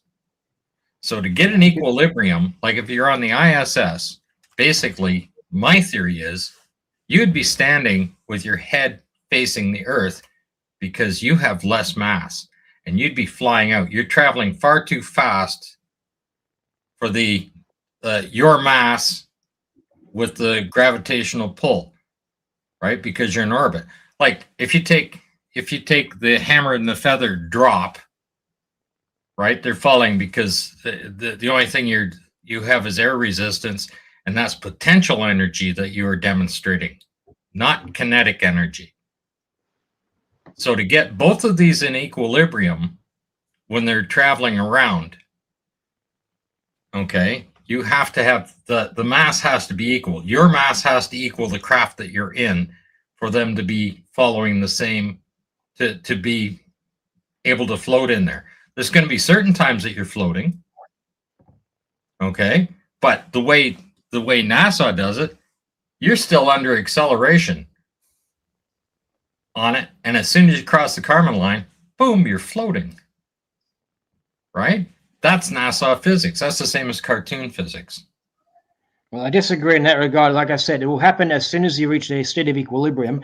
And that bloke, he had his comment up on there a second ago, Calibre Joe, riding the floating side, all the curvature, all the time in the curvature, all the time pushed in the side rocket, it floats. Then it's not the same. Which one was it? Here we go. He's right. Should be pushed in the back of the spacecraft until engine is running straight up. As I said, when the rocket is initially going straight up, okay, everything is being forced down towards the ground. Okay, that's why people they report that they're being pushed to their seats. It's as the vehicle does its gravity arc. Yeah, like I said, well, eventually you get to a point where the downward acceleration and the forward acceleration are the same, and that's where things start to float. Okay, it could happen when the engine is still running, it could happen after the engine shuts down. But either way, once you reach a state of equilibrium, that's when you'll start to float. That's where you'll start to see the little stuffed toys floating about the cabin. See, that makes sense to me. Yeah. Yeah, but when you take in the kinetic energy of you and the craft, and that's based on your mass. Yeah, well, the craft weighs more, so you're going to be behind the craft. In other words, and as soon as both you're not going to be in equilibrium. You're not going to float. Both are going to be falling this way, not up. You're going to be falling around the earth. That's right. But getting back to the kinetic energy, when you do the math on the kinetic energy between you and the craft, okay, there's going to be very little time when you're actually in that equilibrium.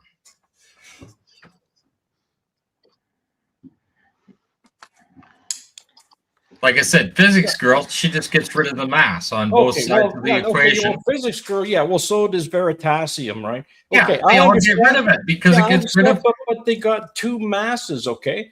But they get mass over here that might be 10 pounds, and then they've got mass over here that might be 50 pounds. You cannot just cancel those two masses out, but that's what these guys do, so they're wrong. And the comments, and that's how they show that you are in equilibrium within the vehicle, because they get rid of the mass.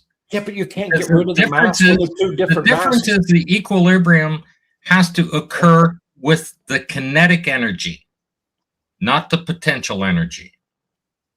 Like dropping the hammer and the feather, that's potential energy. Well, you can then Halley's Comet cannot produce a tail. If the small particles fall off, they're in equilibrium with the rest of it going around the sun. So the tail would not grow.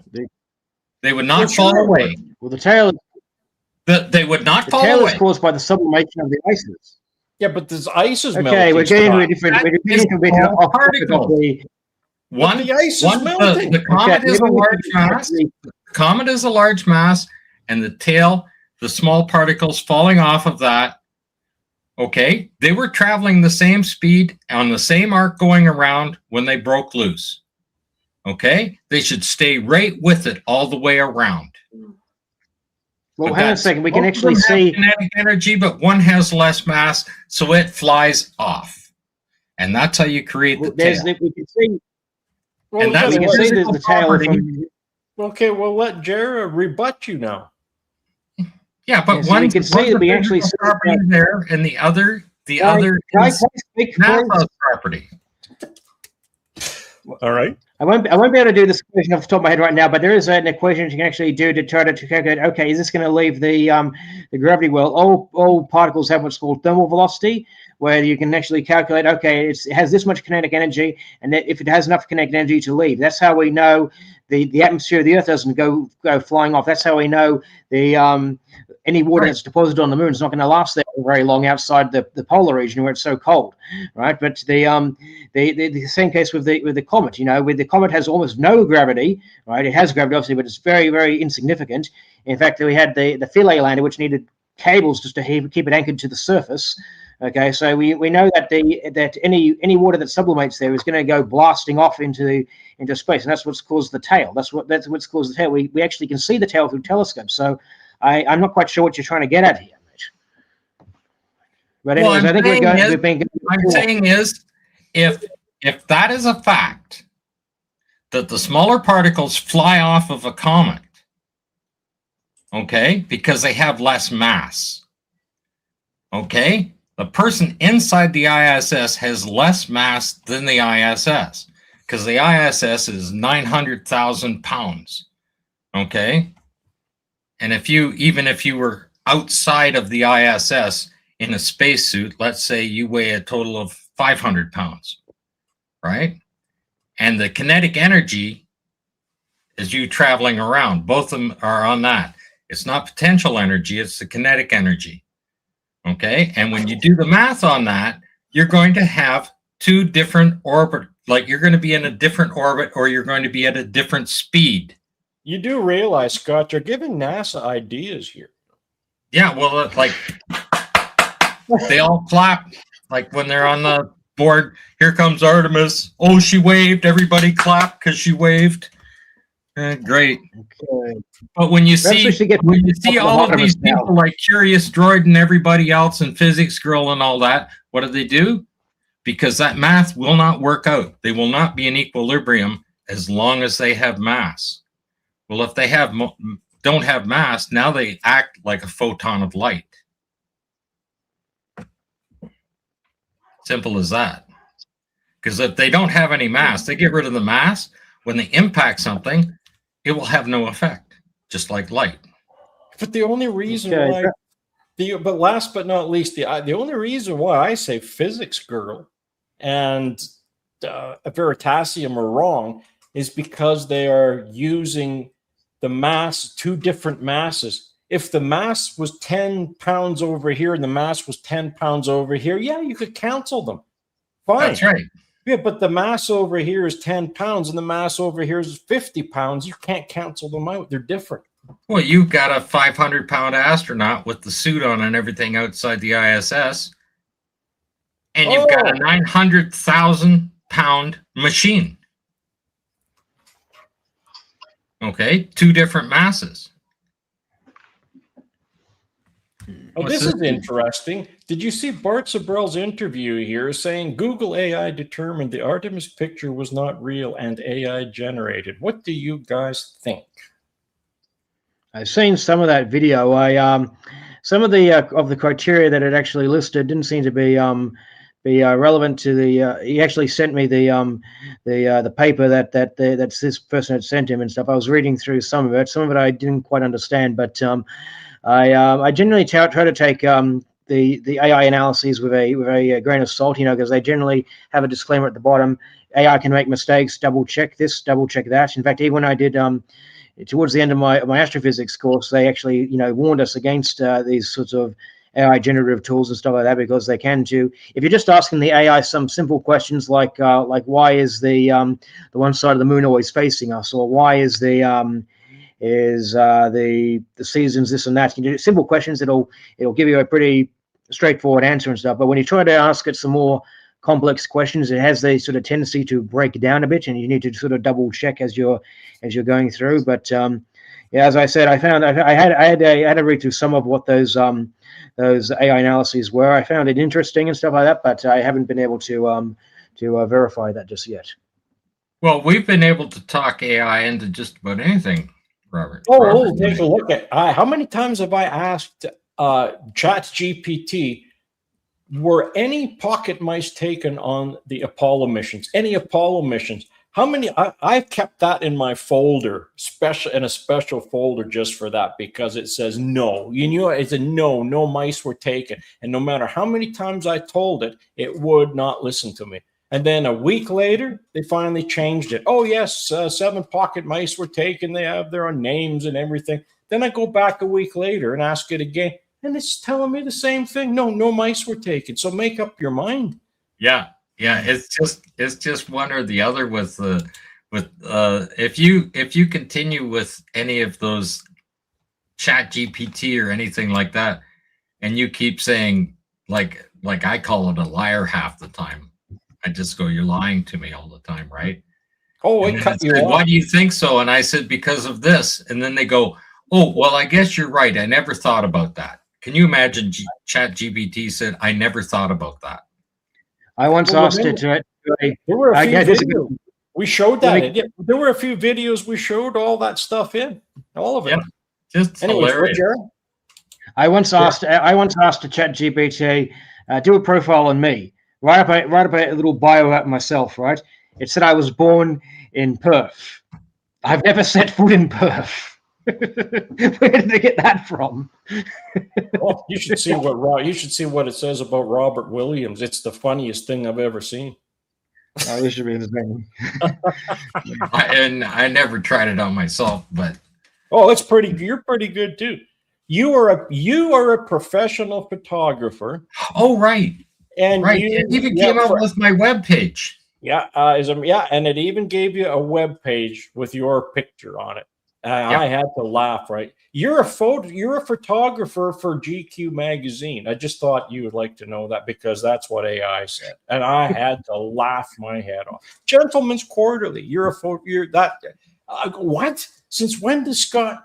They must have watched the video. I didn't know I was in GQ magazine. Well, no, you're the photographer. You're one of the Oh, photographers. I'm one of their photographers for Yeah. GQ magazine. Yeah. Well, that's got McKeegan beat, doesn't it?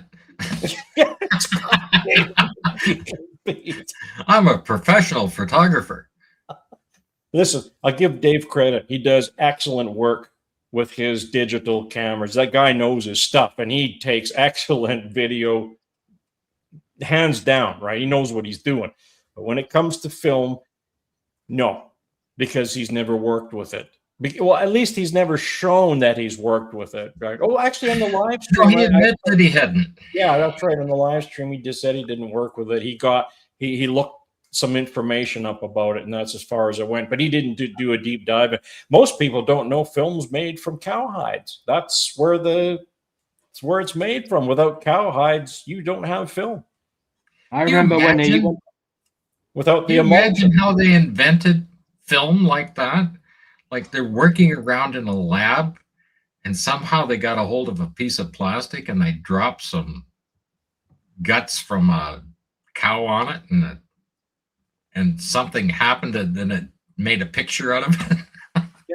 I don't know. Like they were working with just the products that were available. I am still surprised that 150, 160 years ago, they were able to create plastic film. And when you start looking at how they were able to do film, actually create that with 2 layers with animal guts in between, like they're scraping off the inside of the cowhide is where they're getting that from. Yeah, right? That's the emulsion. That's where they're getting the emulsion. And they created a uniform emulsion, absolutely uniform emulsion, and spread it on uniformly onto a clear piece of plastic. And we're able to make the thing. And then you turn around and you look at history, and the first real use of plastic materials, actually, or whatever they were chemically inducing, were like nylon stockings, right? I would like to even bring up. Go ahead. Huh? But even tires were made out of natural rubber at the time, right? What were? car tires were made out of natural Oh, rubber. They yeah, didn't have any yeah, of the no. additives in it to strengthen it with the plastic materials that we have today. Oh, But and film, see, like Dan the Tube Man, I don't suppose they had any radiation badges made of film to measure for safety. Well, I don't know if they did or not. I know they carried those little radiation detectors, personal radiation detectors with them. But I mean, if you're on a flight crew, you're going to have those badges. And guess what's in those badges? Film. And if the film fogs, that's how much the film fogs, because that's what radiation does to film. It fogs it. is that And what the airlines use? Yes, the airlines use that. Yeah. Okay, I just wanted to bring the topic Okay, back to yeah. the matter of the Okay, yeah. radiation. Bring her back. I think Hey, I Jason. can't remember Yeah. if it was well, was it Robert or Scott who asked about radiation measurements on the outside? I can't remember. I just had a look up Yeah, I here did. right now. Okay, yeah, they're talking about the CubeSats here, right? It says here there's one by Germany and one by Korea, which specifically to measure the radiation outside. Here they say here, the third and fourth satellites are the K-RAD cubes from the Korea Aerospace Administration, which will study a dosimeter material made to mimic human tissue to measure the effects of space radiation, and SHAMS, also referred to as Space Weather CubeSat 1, which means sun in Arabic, from the Saudi Space Agency to measure the effects of space weather in high Earth orbit. And there's also one here by the Germans, which is called Tacticals, I think, which is to examine the impact of space conditions, electrical components in the lunar vehicles. And yeah, so it seems they had a couple Q satellites at least, which were for the purposes of measuring the radiation outside the spacecraft. And so it'd be interesting to see what the radiation readouts are, what they claim the radiation readouts are for the astronauts, in regards to those things. So just to summarize my Are those current those CubeSats? They're current. they're the CubeSats which were supposed to have been deployed by the Artemis II. Oh, yeah, by the way, yeah, that's right. Cellulose Okay. nitrate is what they did, and that stuff was very flammable, and that's why they changed to the Star plastic, of course. Yeah, absolutely. Yeah. Okay, Yeah. go ahead.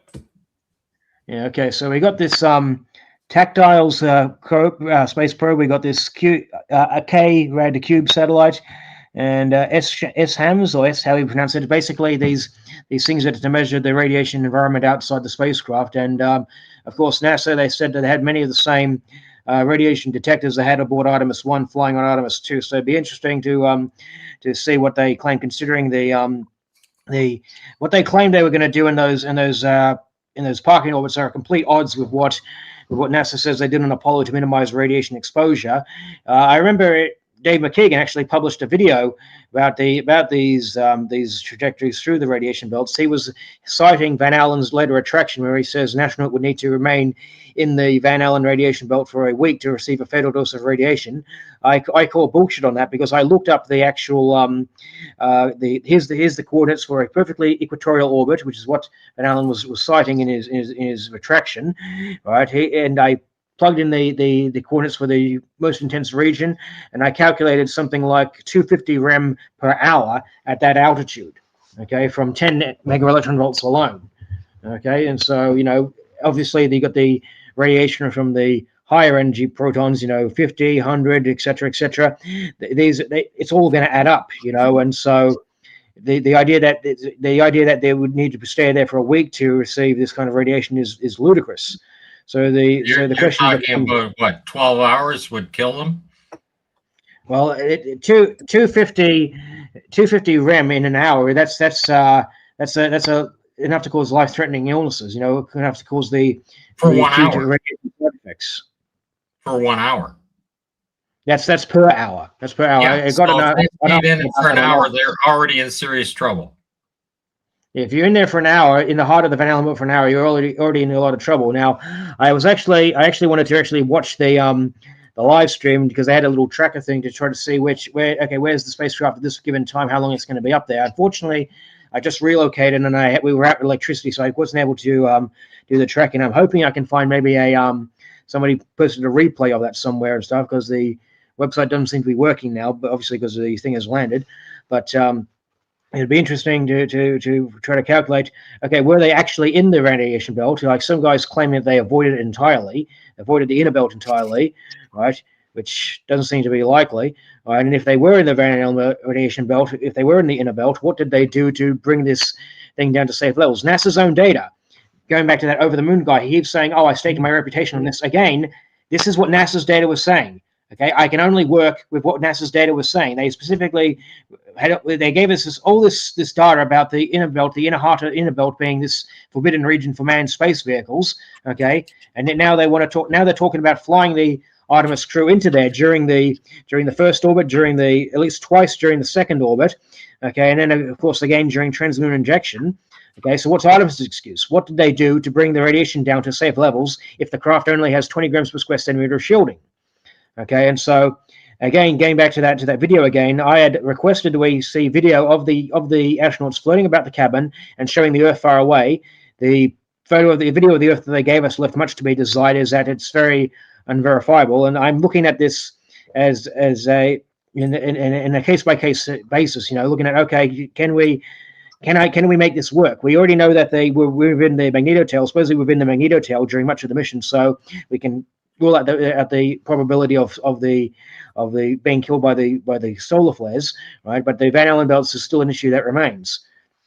There's a message that a friend of mine, Joseph Grut, sent me, which I'd like to read to you. He sent this to me in personal communication. He says, "If it were me, I would take the whole body of evidence, and then if one thing didn't seem to add up that I think I know, I would start questioning if I really know what I know. After all, a fool thinks he is wise. A wise man knows he is a fool. Just something to consider." You know, that's like some words to live by. You know, you need to try to find out why is this. I went into this thing with the expectation that they would be dead from those two parking orbits. The most obvious conclusion to reach would be that it would be faked, but of course, you know, I don't want to just outright accusing it of being fake without evidence of such. I want to look at this case by case and see, okay, what can we do to make this work? What is the fairest shake we can offer? You know, obviously the fairest shake I could give right now is the magnetotail. Okay, but that's just for the coronal mass ejections, not for the radiation belts. Their data. Thing here would, because John was saying, and I remember this because they said they were going to take photos of those landing sites, at least one of them. But where are they? I didn't see any. Did you? How could they? They were not as close to the moon when they did their flyby. They're out, what, 4,000 miles? There's a really important. The LROs are at 60 miles, and they can't take a picture of the landing sites. Yeah, well, I've been very. But listen, the Chandrayaan 2. Let's look at that for a minute. Where are the tracks? They're saying that that's the LEM sitting down there. Okay, fine. You swing it around, and it actually does look like the LEM when you turn it around. All right? Yeah. And then you look. Okay, but again, those tracks were supposed to have been there because this is supposed to have been taken by Chandrayaan 2. Where are the tracks? You don't see one track. You don't see one mark. You don't see anything down there. You don't even see the flag. So where is everything? You see, this was never there in the first place. But right, and people are saying, well, yeah, well, it's third-party evidence. But then when we took a close look at it, and then you said, wait a minute, where are the tracks? Yeah, nothing there. Nothing there. Yeah. Anyway, Jared, go ahead, sir. Yeah, I was just going to say, I've been rather distressed by some of the pictures that have been popping up in social media purporting to be pictures of the landing sites taken by Artemis. These are obviously mostly AI-generated images. You can even some of them even still have the ascent module up on the thing, which should have been an indicator. But people are just gobbling this up as if it's actual pictures. You know, suck it, deniers. This proves that we went to the moon. Blah blah blah. Well, I would like to make it one thing clear. There should be a very important distinction between seeing landing sites and seeing hardware on the surface. When they say we're going to be photographing the landing sites, what they probably mean is they're going to be photographing the surface features of the surrounding areas where they're said to have touched down. Yeah, because there's no way you're going to. Yeah, you're not going to see anything from that altitude. It's not going to happen. I mean, I'd be very surprised if they see anything that wasn't already photographed by the lunar orbiter probes of the 1960s. Even the lunar reconnaissance orbiter has been photographing, surface features, this and that and stuff. So you'd be hard pressed to find any new discoveries. They claim they I think they're just saying this very loosely. They say they've discovered a couple craters at the back there. They're probably being photographed by LRO already, but they want to name them. One of them is supposed to be named Carol after the commander's late wife, and the other one's going to be named Integrity, if I recall correctly, after the spacecraft. But they still have to be approved, right? Yeah, it has to be approved, obviously, and stuff. But my point is that I'll be very surprised if those craters haven't already been shown up in previous pictures by the LRO, or even the lunar orbiter probes. You know, we've got all these wealth of pictures. You know, and well, how people come I mean, they had the P900, the P1000. How come that camera couldn't have zoomed in on it? I mean, it zooms in on everything else. They'd have to put it on a tripod. Oh, okay. If they're just handheld, they couldn't put a zoom in like that and hand hold it. So another thing I would like to point floating around, they can't get solid anywhere. They're all over the place. But here's the funny thing: they had how many? They had a plethora of cameras in there, and I still don't understand. Can anybody out there tell us why they didn't just put a camera to the window and just hit record and film it, or not video? I mean, videotape it. Busy playing with that little toy. And yeah, I know, but don't that's what they were didn't have doing. enough bandwidth, because that's exactly what the angry astronaut said. Oh, they didn't have enough bandwidth. That's baloney, because they're using lasers. I mean, how much more bandwidth can you squeeze in there? You've got they've been sending all those frivolous videos of things. They send enough videos to do a reenactment of the Full House intro and stuff like that. So I think you can spare some bandwidth to send pictures showing the Earth far away through the window. You know, the only picture they've ever shown us is that one overexposed crescent, which leaves so much to be desired. You know, if they had just zoomed in, showed us the clouds far away, we wouldn't be having this conversation. I would say, okay, yes, they went to the moon. There's no doubt about that. You know, the best, as I said, if I was to grade it, it would be a grade C. You know, the best confidence I can give them would be, I don't know, 50-50. You know, a picture of the Earth far away. You had one job. This should be an easy thing to do. The Earth far away. You know, astronauts in the same shot. Show us that it is indeed the Earth. You know, if I say I want to see the Earth, I shouldn't have to specify. Yes, I want to see the cloud formations. I want to see the water. I want to see this. I want to see that. I shouldn't have to specify that. That should be a given. Okay, and all we see is this overexposed thing. Okay. Right, such a picture should have left us with 100% confidence. Instead, it's open to interpretation, and that's why everybody's talking about it. It's just and we're back to this, like David H. says here. How many times have we have to ask? Well, what radiation protection did they have? They didn't have any. But then but you go to Google. Why does Google's AI say that they had astrorad protection behind some of the panels down in that little cubby hole of theirs? So you don't know what's true, because let's face it. Let's say NASA said that, yes, we did put astrorad radiation in some of the panels. Well, that's going to sink Apollo so far into the Marianas Trench that not even Cameron would find it. Right. Why was this whole necessity for all these bags and these shelters and this astrorad material stuff? Why wasn't that brought up when they talking about minimizing radiation on Apollo? They would just pretend, oh, there was no big solar flares, there was no this, there was no that and stuff. Well, now they're doing, you know, the Artemis II was similar in duration to the Apollo missions. It was 9 days long. I believe Apollo 14 was 9 days long.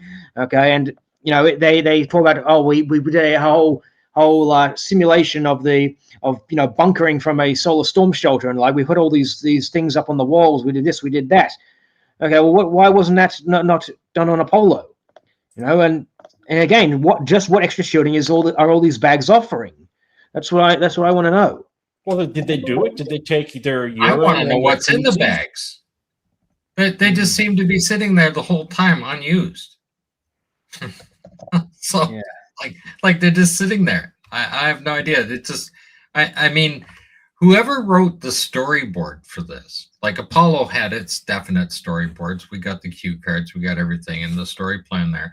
And when you say you wanted to see this and this and this on the thing, it wasn't in the guy that wrote the storyboard for this. It wasn't included in there, right? So instead of them taking all these pictures, they had them playing with stuff like they do on the ISS, because That's what Felix and Paul Studios is really good at. I I just still sent this find that article. very strange why Felix and Paul Studios would be involved in the Artemis. Like, Heavily involved. Yeah. Oh, yeah. No, not just, yeah, heavily. They are heavily involved. Anybody that has, actually, you know what? I'll Google that while you guys are talking, and I'll put that up on the screen so people can see it. I mean, just sent these something guys in are the- masters at simulation, zero gravity simulation, and do it seamlessly. You take a look at the shots from the ISS when they go down and they float around a corner, and they show Felix and Paul Studios showing them on cables going down and around the corners, and then they remove the cables and put the two different camera angles together seamlessly. It's beautifully the way they do it. They've been masters of that for a long time. There was an article that appeared in Science that I just found out. I posted it in the chat if you want to bring it up. But there's a passage in here that I think is relevant to what we were just talking about. They say here, to extend protection beyond the solar storm shelter, Kodri and Lockheed Martin colleagues worked with engineers and STEMRAD in Israeli startup to develop a protective vest known as AstroRad. The wearable shield layers hydrogen-rich materials over the torso to safeguard vulnerable organs. The vests are bulky, though they weigh more than 20 kilograms. Okay, with a payload at premium, NASA decided to forego the vests on Artemis II, given the slim chance of a severe solar storm during such a short mission. They literally launched during the There was just a small chance of a solar storm when there's how many happening? You know, they at least they timed it to go with the magneto tail. That's the only saving grace I can give them. But still, I mean, it doesn't explain the Van Allen belt issue. Now, I got a question for you, Gerald. Considering the fact that you can, in a laboratory, you can put various types of radiation at surfaces, right? You can also measure over time the absorbed radiation into a certain material, right? Yeah. Okay. Now, when that vehicle comes back, could they not take the outside of the spacecraft and measure the radiation that's absorbed into it to determine how much radiation there was? I'd be surprised if they didn't do something like that, but I know that there have been done some measurements to detect the number of micrometeoroids and things like that. That's the one thing that I definitely remember them doing. Oh, they count the impacts, yeah. They count the impacts, yeah. When it comes to, they also do something similar with meteorite samples and, of course, allegedly the Apollo rock samples. We discussed this before, how you would simulate the cosmic ray exposure ages. But what you would do to find that sort of information, anyways, you would look at the rock and see, okay, I see there's this much proportion of helium isotopes, there's this much proportion of neon isotopes, there's this much proportion of argon isotopes, all these different isotopes that are introduced by the cosmic rays and by the solar winds and whatnot. You would look at that and you say, okay, we know there's that many. This is the fluxes of those kinds of radiations. This is how many are inside the rock. Okay, so we know the sample was exposed to space for this many years. Okay, and so that's how you would try to solve those sorts of things. You know, presumably you could do something similar with the spacecraft. You could probably take a panel off the spacecraft and see, okay, here's how many cosmic ray strikes, how many solar particle strikes it's endured, and work out how long it's been in the space for. Yeah. So what are we looking at here? Yeah. Well, I was just thinking it'd be handy if they could recover the solar panels, but they're not. They're on the other part that doesn't come back. Yeah, so this is just showing that the Felix and Paul Studios, how heavily involved they are in documenting the Artemis program. They used to be into the ISS, but that seems to be finished now, and now they're going into this to do this 360-degree VR experience, and with their International Space Station. But these guys take graphics to a whole new level. Let's just put it that way. Yeah. Yeah, they're just unbelievable. Anybody needs to just look up the Felix and Paul Studios. You can see all of the video work that they've done for the ISS to create that zero gravity. Somebody left up a comment in the chat here. I would like to actually clarify this one. Yeah, that's the article I brought up earlier regarding, it's a bit further down. If you look up what was the thing called? AstroRad, wasn't it? It was. Yeah. Yeah, if you look up AstroRad, you'll find the section in question. Just type that into the find on screen thing. You'll find it there. That has the quote where they said they decided to forego those vests. How much did you say those vests were? Wait. They weighed 20 kilograms. So just to put that in perspective, that big bucket of 44 pounds. Yeah, just to put that in perspective, that big bucket of moon dust simulant that I purchased, that's about 24 kilograms. So they're wearing about 4/5 of that over their torsos, essentially. That's how heavy it is. But that's a hell of a lot of weight. I'd be interested to see what kind of additional shielding they would offer, because like hydrogen, it's similar in density to water, and of course, they often talk about needing. If you scroll a bit further down, you'll find the passage in question. Okay, but those vests are only covering their main organs in their body, right? It doesn't cover their arms or their legs. Yeah, you'd still need some protection on the head and the things and stuff. So you probably would want to get, maybe next they'll do a Astro helmet or something like that to try to minimize it. But anyway, somebody left a comment here saying this is Phosius 72680 says, while Orion was halfway to the moon, the female astronaut said the view of the far side of the moon was spectacular. Bart Sproul noticed this. Look at his channel. Yeah, there is some clarification in that regard. If you, Morbid, would you like to bring up the picture I had of the magneto tail with the trajectory? Robert, you still there? Yeah, he's just. Okay, well, basically, I'll just demonstrate here. I'd say, just let the cat out. Yeah. Yeah. So you want the magneto tail? Yeah, the one with the trajectory overlaid over it. Okay, so where's that now? The one that was on my YouTube channel. Oh, got it. Okay, so we'll pop that up, bring that in there, and I believe that was 3575. So we will go 3574, 3575. There we go. No, the other one with the trajectory overlaid over the top of it. Oh, trajectory. Oh boy, I don't know which one that the is. Orbital path. That was one of the later ones. Oh, I didn't take it. Yeah, you displayed it earlier. I'll just send it into the chat again. Send it in the chat. You have to do that again. Yeah, I don't know which one that is. That's okay. Anyway, guys, but basically, somebody what was his name? Left a comment here. Phosius 7268 left a comment at asking, while the Orion was halfway to the moon, the female astronaut said her view of the far side of the moon was spectacular. Can I just bring that up? That comment up.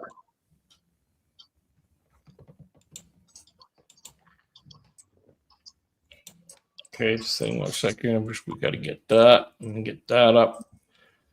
There we go. Okay, then we've got 3585. So let's just put that up first. Let's get that guy up there, and we will get pop him down and go 3585. That should do the trick. There we go. That's the one you're looking for. Yep, that's correct. Yes.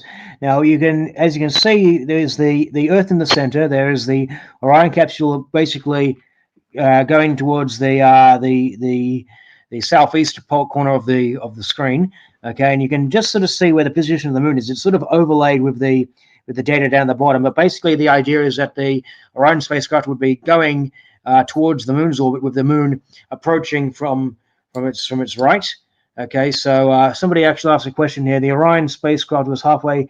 Phosius 7268 was the question. While the Orion was a bit further, the next few questions up is where it is.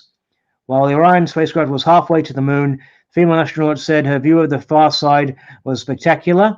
Yeah, just to be clear, because of the relative positions of the Orion spacecraft and the moon as it's approaching. Like, here's where the Orion is going. The Orion is going this way. The moon is coming along this way. The idea is that you would sort of see a partial glimpse of the far side of the moon. I believe that's what she would have been referring to. You would have a partial glimpse as the moon is coming to you from your right. You would have been able to see. Yeah, that's the comment I was talking about. Yeah, you would be able to see the a partial glimpse of the moon's far side as it's approaching. Right? Obviously, they wouldn't have been around the far side yet, but you could just see a glimpse of it as it's coming to you from your right. I believe that's what she was talking about. I just wanted to clear that one up. That's an interesting. I'm just looking at the telemetry and stuff on that image, and they're about halfway to the moon. At that, they've already done their slingshot, the whole 9 yards on it, right? They're down to 3,400 miles an hour at that particular point, and they're going to slow down a little more before the lunar or gravity picks them up again, right? But I'm looking at the time. It's just under 2 days, right? And they were coming up 5 days to get to the moon, but they've already done the, like, from liftoff. They've done their slingshot, they've done their orbits, their slingshot, the whole 9 yards, and they're that far to the moon within 2 days. Now, how does it take 3 more days to get from where they are there to the moon? They'd have to slow down. They'd really have to slow down. Was a spot video so halfway to the moon? Looks tiny. Like they're saying they're at 150,000 miles on that. They'd really have to be slowing down. But they said they were 130,000 miles out. That's what Armstrong said. Yeah, but on this particular image that you put up there, right? Oh, this one, yeah. It's showing 150,000 miles that they're out. They've already done all of that other stuff, but it takes 5 days to get to the moon. They're on day 5 when they did the. Well, just remember, day 1 was spent doing those highly elliptical orbits, going in and out of the belts there. So you got to add that. Right. This is 1 day, 22 hours. Well, I think the idea is that you spend 1 day with the highly elliptical orbits, and the next 4 days, whatever it was, would be spent coasting towards the moon. Somebody else. They're already halfway. I'm just looking at it here. I'm just looking at this image here. It says it's 1 day, 22 hours and 47 minutes. Okay. They're 150,000 miles out. They're more than halfway to the moon at this particular time. And from this point on, it takes 3 more days. I'm still looking at my magnetotail diagram. Do you want to bring up the picture you're talking about? That's the magnetotail diagram I'm looking at. Okay, yeah, sure. So I missed okay, so see the telemetry at the bottom? Yeah. The speed, the day, everything else. So they're already out 150,000 miles at this point, and they got 3 more days to get to the moon. Yeah. They must really slow down. Like they're driving 3,475 miles an hour here. They must really slow down from there before the lunar gravity picks them up. The Artemis, of course, it did have a very different translunar injection. In this case, they used the service module engine to do the translunar injection burn. That's what they said they did. I believe on Artemis 1, they used the actual interim cryogenic propulsion stage, the ICPS, to do the burn, so it was a bit more direct. But in this case, they had to use that upper stage mainly for the orbital maneuver burns and stuff, and then they finally used the service module to do the translunar injection burn. So there would probably be some difference in the duration of getting there. But still, what I was trying to get at is that because of the way it's approaching, you would see a partial glimpse of the moon's far side as you're approaching it. Yeah. But anyways, yes, it's still, as you can see from my diagram, it would have been coasting, because of the timing of the mission, it would have been coasting down the magnetotail. So that would have kept them safe from the projection. I'm just thinking how much slower they were going to go. Oh, I see what you're getting at. Because even at 2,000 miles an hour for 3 more days, right? The average speed would have to be less than 2,000 miles an hour from there on out to get to the moon in 3 more days, because you only got 100. Yeah, you only got 100,000 miles to go, right?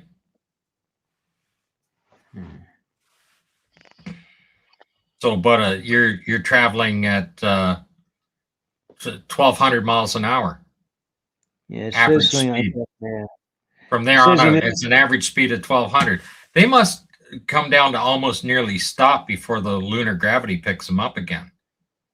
It says on the diagram here that they're traveling at this point in the mission. They're traveling at about 3,475 miles per hour. Right. So yeah, you'd have Yeah, to do the but if you multiply that by 72 hours, and you only got 100,000 miles to go, right? Divide 72 hours into 100,000 miles, right? You're about 1,200 miles an hour average from there on out, which means you're going to slow down to about 400 or 500 miles an hour before the lunar gravity picks you up. Okay, Well, so what are it's we looking at? interesting here because you see this other image that I have up over here. That actually, so we're looking at the far side of the moon right now. Of course, this one is just saying. I just want to make sure, double check something up here, because I believe, yeah, Apollo 16. So that's Apollo 16 compared to this Artemis, and it's a shame they didn't give you the Earth for the perspective, but I'm just wondering what's casting the darkness on. I guess the sun would be high up in the top on the Artemis one. Yeah, it would have to be. It looks as things. They both look crescent in this one. So Are those supposed to be the far side? Yeah. The one on the left is from Artemis 2. The one on the right, you said, is from Apollo 16. Yeah, 16. Yeah. Okay. Yeah, I remember seeing that from Apollo 16. Come to think of it, I remember that picture. Well, I can't see any pattern. I can't see any pattern that matches anything. Well, we can still see some of the far side, some of the near side, sorry, in this Apollo 16 picture, because you can see the Maria regions on the upper right. So like I said, depending on what kind of angle you'll be looking at the moon and stuff. In the case of the Artemis 2 thing, right, you could potentially see parts of the far side if it's approaching you from this side. You know, if you're going straight ahead towards the moon's orbit and this guy's coming this way, whoop, so you can sort of see. Okay, I can sort of see some of the far side of the moon from this angle, but you would still mostly be seeing the near side. Yeah, like I say, you'd never find a pattern of craters to match up in those two images whatsoever. They'd have to be swung around a little farther to the. If you rotated the one on the right this way, you might be able to try to see some of the craters. But of course, we know what the far side of the moon is anyway. So if they wanted to try to fake this, you would have plenty of reference material to go with. You have plenty of pictures of the moon. You can make accurate models of the moon. You can make accurate models of any planet in the solar system you wanted to. You know, you could do that. That's no problem. We've got plenty of pictures to use as a reference. Yeah, then there shouldn't be that much different. Because some of the shots from Apollo are horrendous in some of those images. And now we're looking at Apollo 11. Yeah. There's the Earth there for you. Can you see the Earth up there? With that tiny dot? Yeah. You sure that's supposed to be the Earth? That's what it says here. And I'm just looking at, it says moon with the Earth in background. So I don't know. I can't see that being the Earth. I think somebody's written this wrong. Well, it's probably a miscaptioned or something. That doesn't seem. Earth would know where would the Earth appear at that time. I mean, look how big the moon appears from the Earth. You know, like how we're much larger than the moon. So there's no way it would have appeared a tiny little dot like that. That doesn't make any sense. It's probably this looks like it's like this fella said here. It looks like it's been made in Blender. You know. possibility. You know, I have a book, Harry Hurt for All Mankind. He has a picture of the blue marble, a little collage on the cover there. Picture basically done it to make it look like it's an Earthrise, but unfortunately my stuff is still packed away. I can't show it to you, but and what I find this hilarious. The moon in the picture that is supposed to do the Earthrise with, he's used a picture of Mercury, a picture of the planet Mercury from the manner. Yeah, it's a cover of the book if I can find it. Everything's still in boxes mostly, but yeah, if I can actually, let me see if I can find a picture of it online. I'll do a quick search on that. For All Mankind, Harry Hurt. Never forgot that, but I'll just show it to you. It's kind of hilarious. Here we go. That's the book I have. That's here we go. Here's another one here. Now, this was supposedly taken from the LRO. Sorry, the L. What does it say? It's just because this is Apollo 8. Yeah, somebody's labeling these wrong, because look on the side of the photo here. Yeah, it's AS813. There's one from Apollo 11. I put it to But again, you know, on Zoom. Why is there on these Apollo images? Why is the Earth so small? And then we look at these Artemis images, and the Earth's massive. That's the difference between a Hasselblad and a Nikon. Oh, I'm interested in what kind of lens they were using. Were they using oh my God, this one. I just sent you the book I was talking about in the private chat. If you want to bring that up. Yeah. As to the size of the Earth, I'd be interested to know what kind of lens they were talking about. Were they using the wide angle? Were they using the telephoto? What were they using in these pictures? That'd probably be worth checking the description for. Okay, Yeah, bringing this up. Yeah. Just one sec here. I'm going to pop this guy up here quick here, because I just want to show something here. But I want to show this one that Scott just sent, because this is ridiculous. Yeah. You see, here we go. Now there's what is this? Apollo 11, right? That's 11. All right. Now this is, see, they're all like, okay. Doesn't matter which one you look at from orbit. Look at the size of that Earth. You've got to be kidding me. It looks to be about the size of the lunar module door. Yeah. In this particular picture. Yeah. Okay. Now let's get the one that you've sent up over here. So you pop that in the chat there, right? Yeah. This one's more for laughs. Right. Yeah, it was the name of not the Alternate Histories TV series, but there was an actual book, a book by historian Harry Hurt III. If you bring up, this is the first edition of his book. I always found the cover amusing, because you'll see what he's done here. Okay. So now it's going to start with a 9. There we are. Yeah, he's got this picture, right? That's obviously there's the famous blue marble thing from the Apollo 17. But look at the quote, the moon below that. That he's basically done stuff to look like an Earthrise, but that's actually Mercury. That's actually a photo of the planet Mercury taken by the Mariner 10. What? Yeah, he's got the. I'll get you the photograph of Mercury from Mariner 10 here. I'll just see if I can find it. Mercury. So you're Mariner telling 10. me that's not the Earth? That's not the Earth. No, that supposedly is the Earth. Yes, from the Apollo 17. I'm talking about the moon. That's actually the moon. The moonscape in that picture is actually Mariner 10 picture of Mercury. Oh wow! Here we go. Well, that's another beautiful story, isn't it? Yeah, I found it. I just found it here. Another beautiful story. Yeah. Yeah, somebody really goofed up in making that cover there. Wow. Like, oh yeah, this looks like the moon. I'll just use that. Yeah, I think this is the picture that they used. If I can just double check. Maybe the images they created from the moon, they didn't have enough time to do any for Mercury, so they just used some of them. Remember, there was one we did a video not long ago with you, Jared. Remember, I was showing some pictures in there, and you said, "Wait a minute, that's Phobos." And somebody had it. What planet was that? Somebody says, because they had it down as the moon, and I thought it was the moon. Yeah, I think I vaguely remember something like that. Yeah, a lot of these images have been miscaptioned and whatnot. Here we go. I think this is a. Here we go. This is a. Now we think don't this want is to become planetary racists because they all look the same. Okay, I just sent a picture of Mercury that I believe that they used to create this shot. If you look at that, you can see it's the same. I think it's the same picture. I know I've got it somewhere in my image catalogs and stuff like that. But basically, they used a picture of Mercury for this particular shot of it on the cover of his book.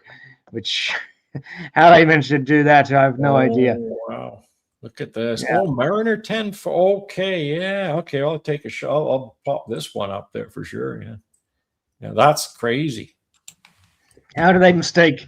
Granted, they both are grey and graded and stuff. I guess they just made the mistake in the thing. But the point of the matter is, there's been a lot of photos that have been misleadingly captioned here and there and stuff like that, which is something to look out for, I suppose.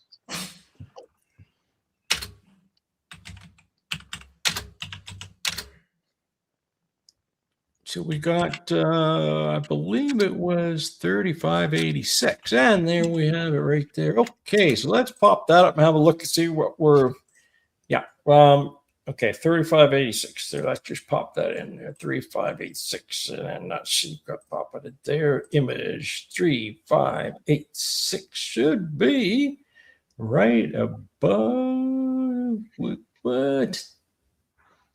3582, 3, 4, 4. Where's there it is right there. Okay. Oh yeah, there it is. Yep. Yeah, this is a picture of Mercury taken by the Mariner 10, and I think this is the exact same picture they used for All Mankind. And we just see, yeah, I can see some similarities between the two. Yep, this is it. This is the one, I think. Yes. Yeah, it looks about right. And yeah, the point is that they took this. They had a picture from Mariner 10. They used it as a picture of the moon on the cover of his book. So I always found that very, very amusing. In that they somebody obviously went for a lot of effort to make a cover of this guy's book, and they couldn't even do it right. Use the wrong celestial object. Yeah, it does. I know the simple gameplay. He says, "Looks like the moon to me." Yeah, that would fool you, wouldn't it? Yeah, it would. It would. So, are you sure that's Scott? That's Mercury? Yeah, it's Mercury. That's what it says there. It's, I've seen it. Actually, let me just get the NASA website picture up here if I can find it. There's looking up in the thing. There we go. Okay. Yep, here we go. This is probably one. This one probably showcases it better. Okay.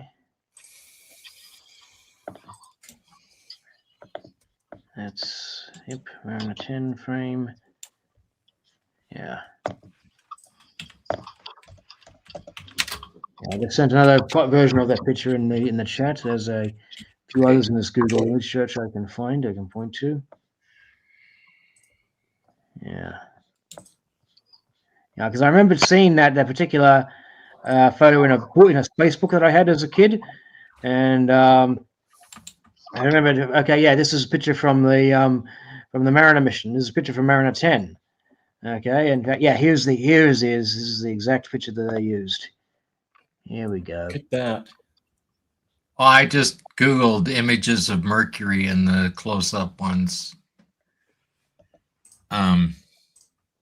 Okay, so there, yeah, it is exactly the same one. It is Mariner 10.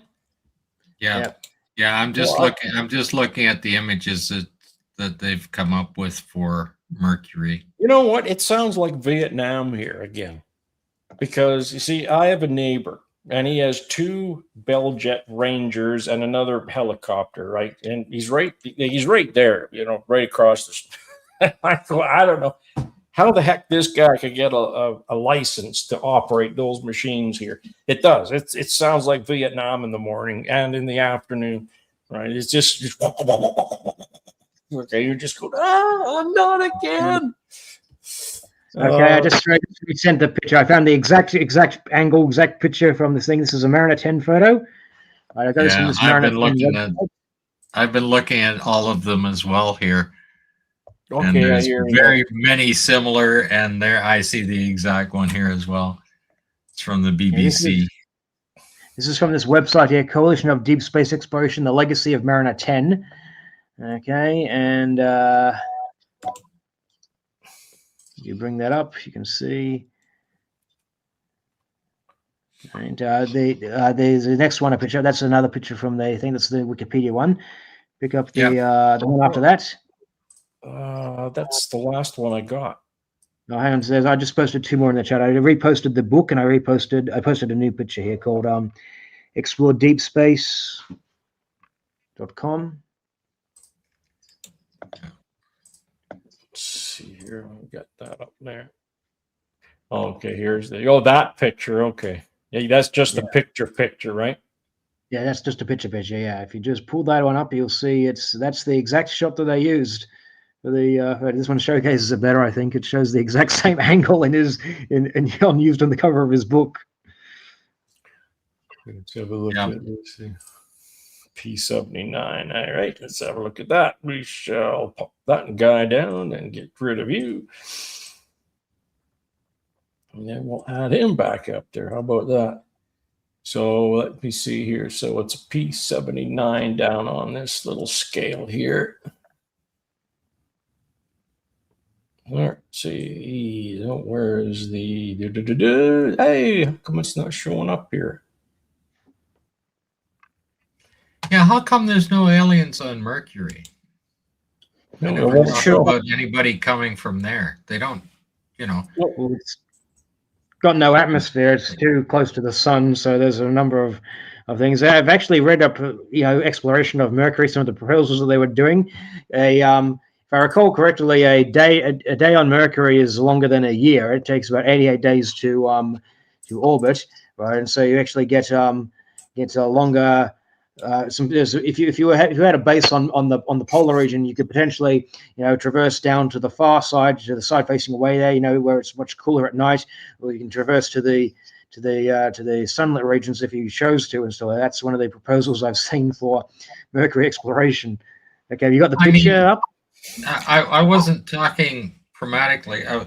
It was more like, we've always had Martians, right? They've written about books and stuff like that in Fantasyland.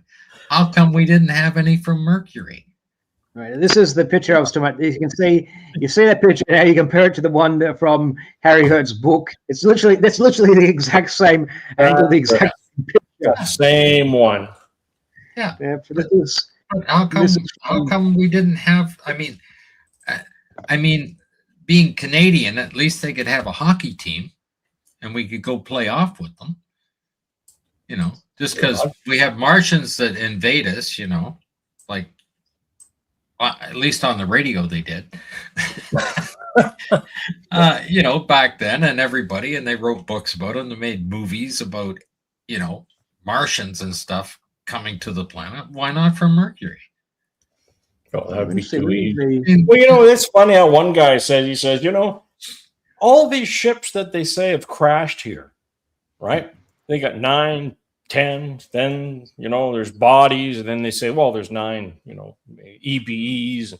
Okay, that's fine. But do you think these guys are going to come billions of miles away, dodge meteor storms and asteroids and all this harshness of space just to come here and crash? It just doesn't seem like yeah, they don't know how to land. I think the aliens, if they did come here, they probably do a runner as soon as they see who they have to deal with on the planet Earth. Oh yeah, good. They're gone.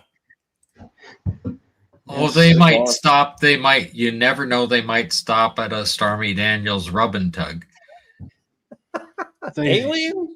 Oh well, that's true. Yeah. Well, look at Shatner.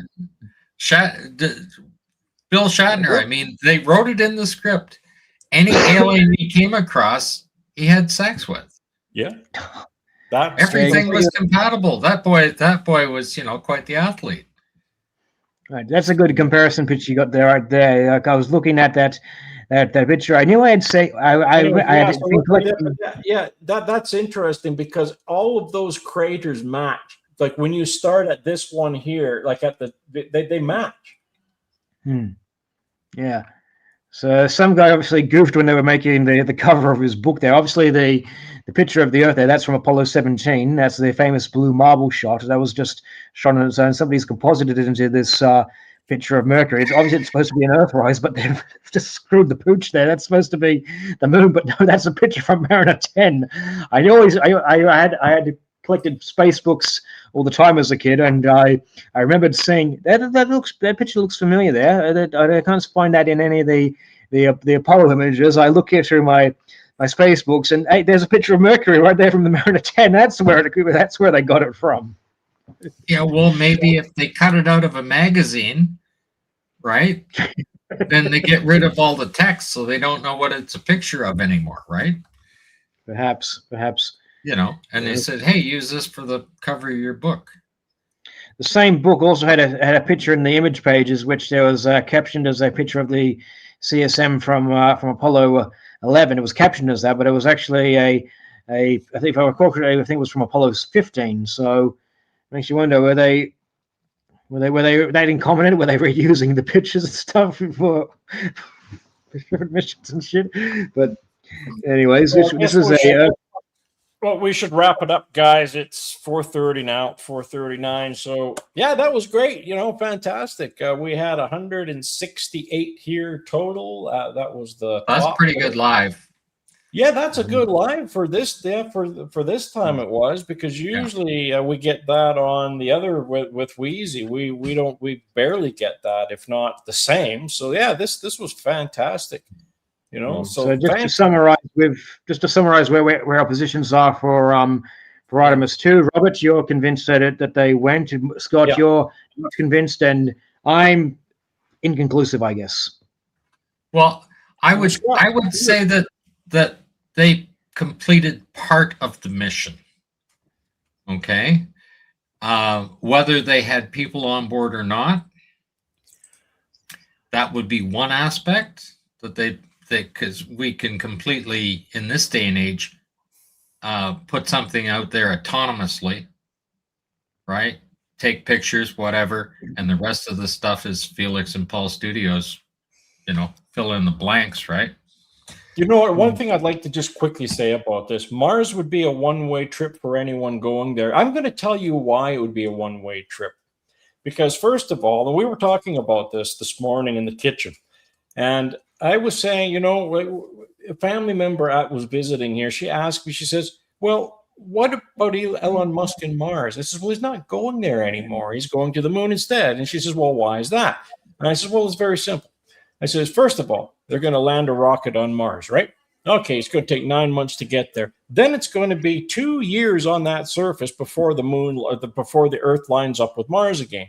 Which means now you're going to have to dig a hole into a hill somewhere to build shelter and from the radiation. Just remember, no Van Allen belts on Mars, people. So you're going to have to do all that, yeah. And now that rocket ship's going to be out there for 2 years. It's going to be sandblasted by 300 mile-an-hour winds with all that sand. Well, mind you, okay, the atmosphere is not as thick on Mars, but it's still going to sandblast that bloody craft. And it's going to get all that stuff all inside everywhere. And you know what sand does to, well, we can't talk about Apollo because, the sand gets in the door seals. It's not supposed to, the regolith gets in there, dust gets in there, and the door wouldn't seal. That's the first problem. But, we're talking about Mars now. But that's why, you have all those things and then what about the food? How are you going to have 2 years worth of food there? And water, even if you mine the water from the ground. And now, what about your fuel? How are you going to refuel the ship with what? You see, they don't think about stuff like this. Yeah, but if Musk is doing it, they'll have lots of vehicles. He'll bring a bunch of Teslas with him. Except where are they going to plug them in? Yeah. And then just like your body and muscles and bones are going to weaken. So add that to it.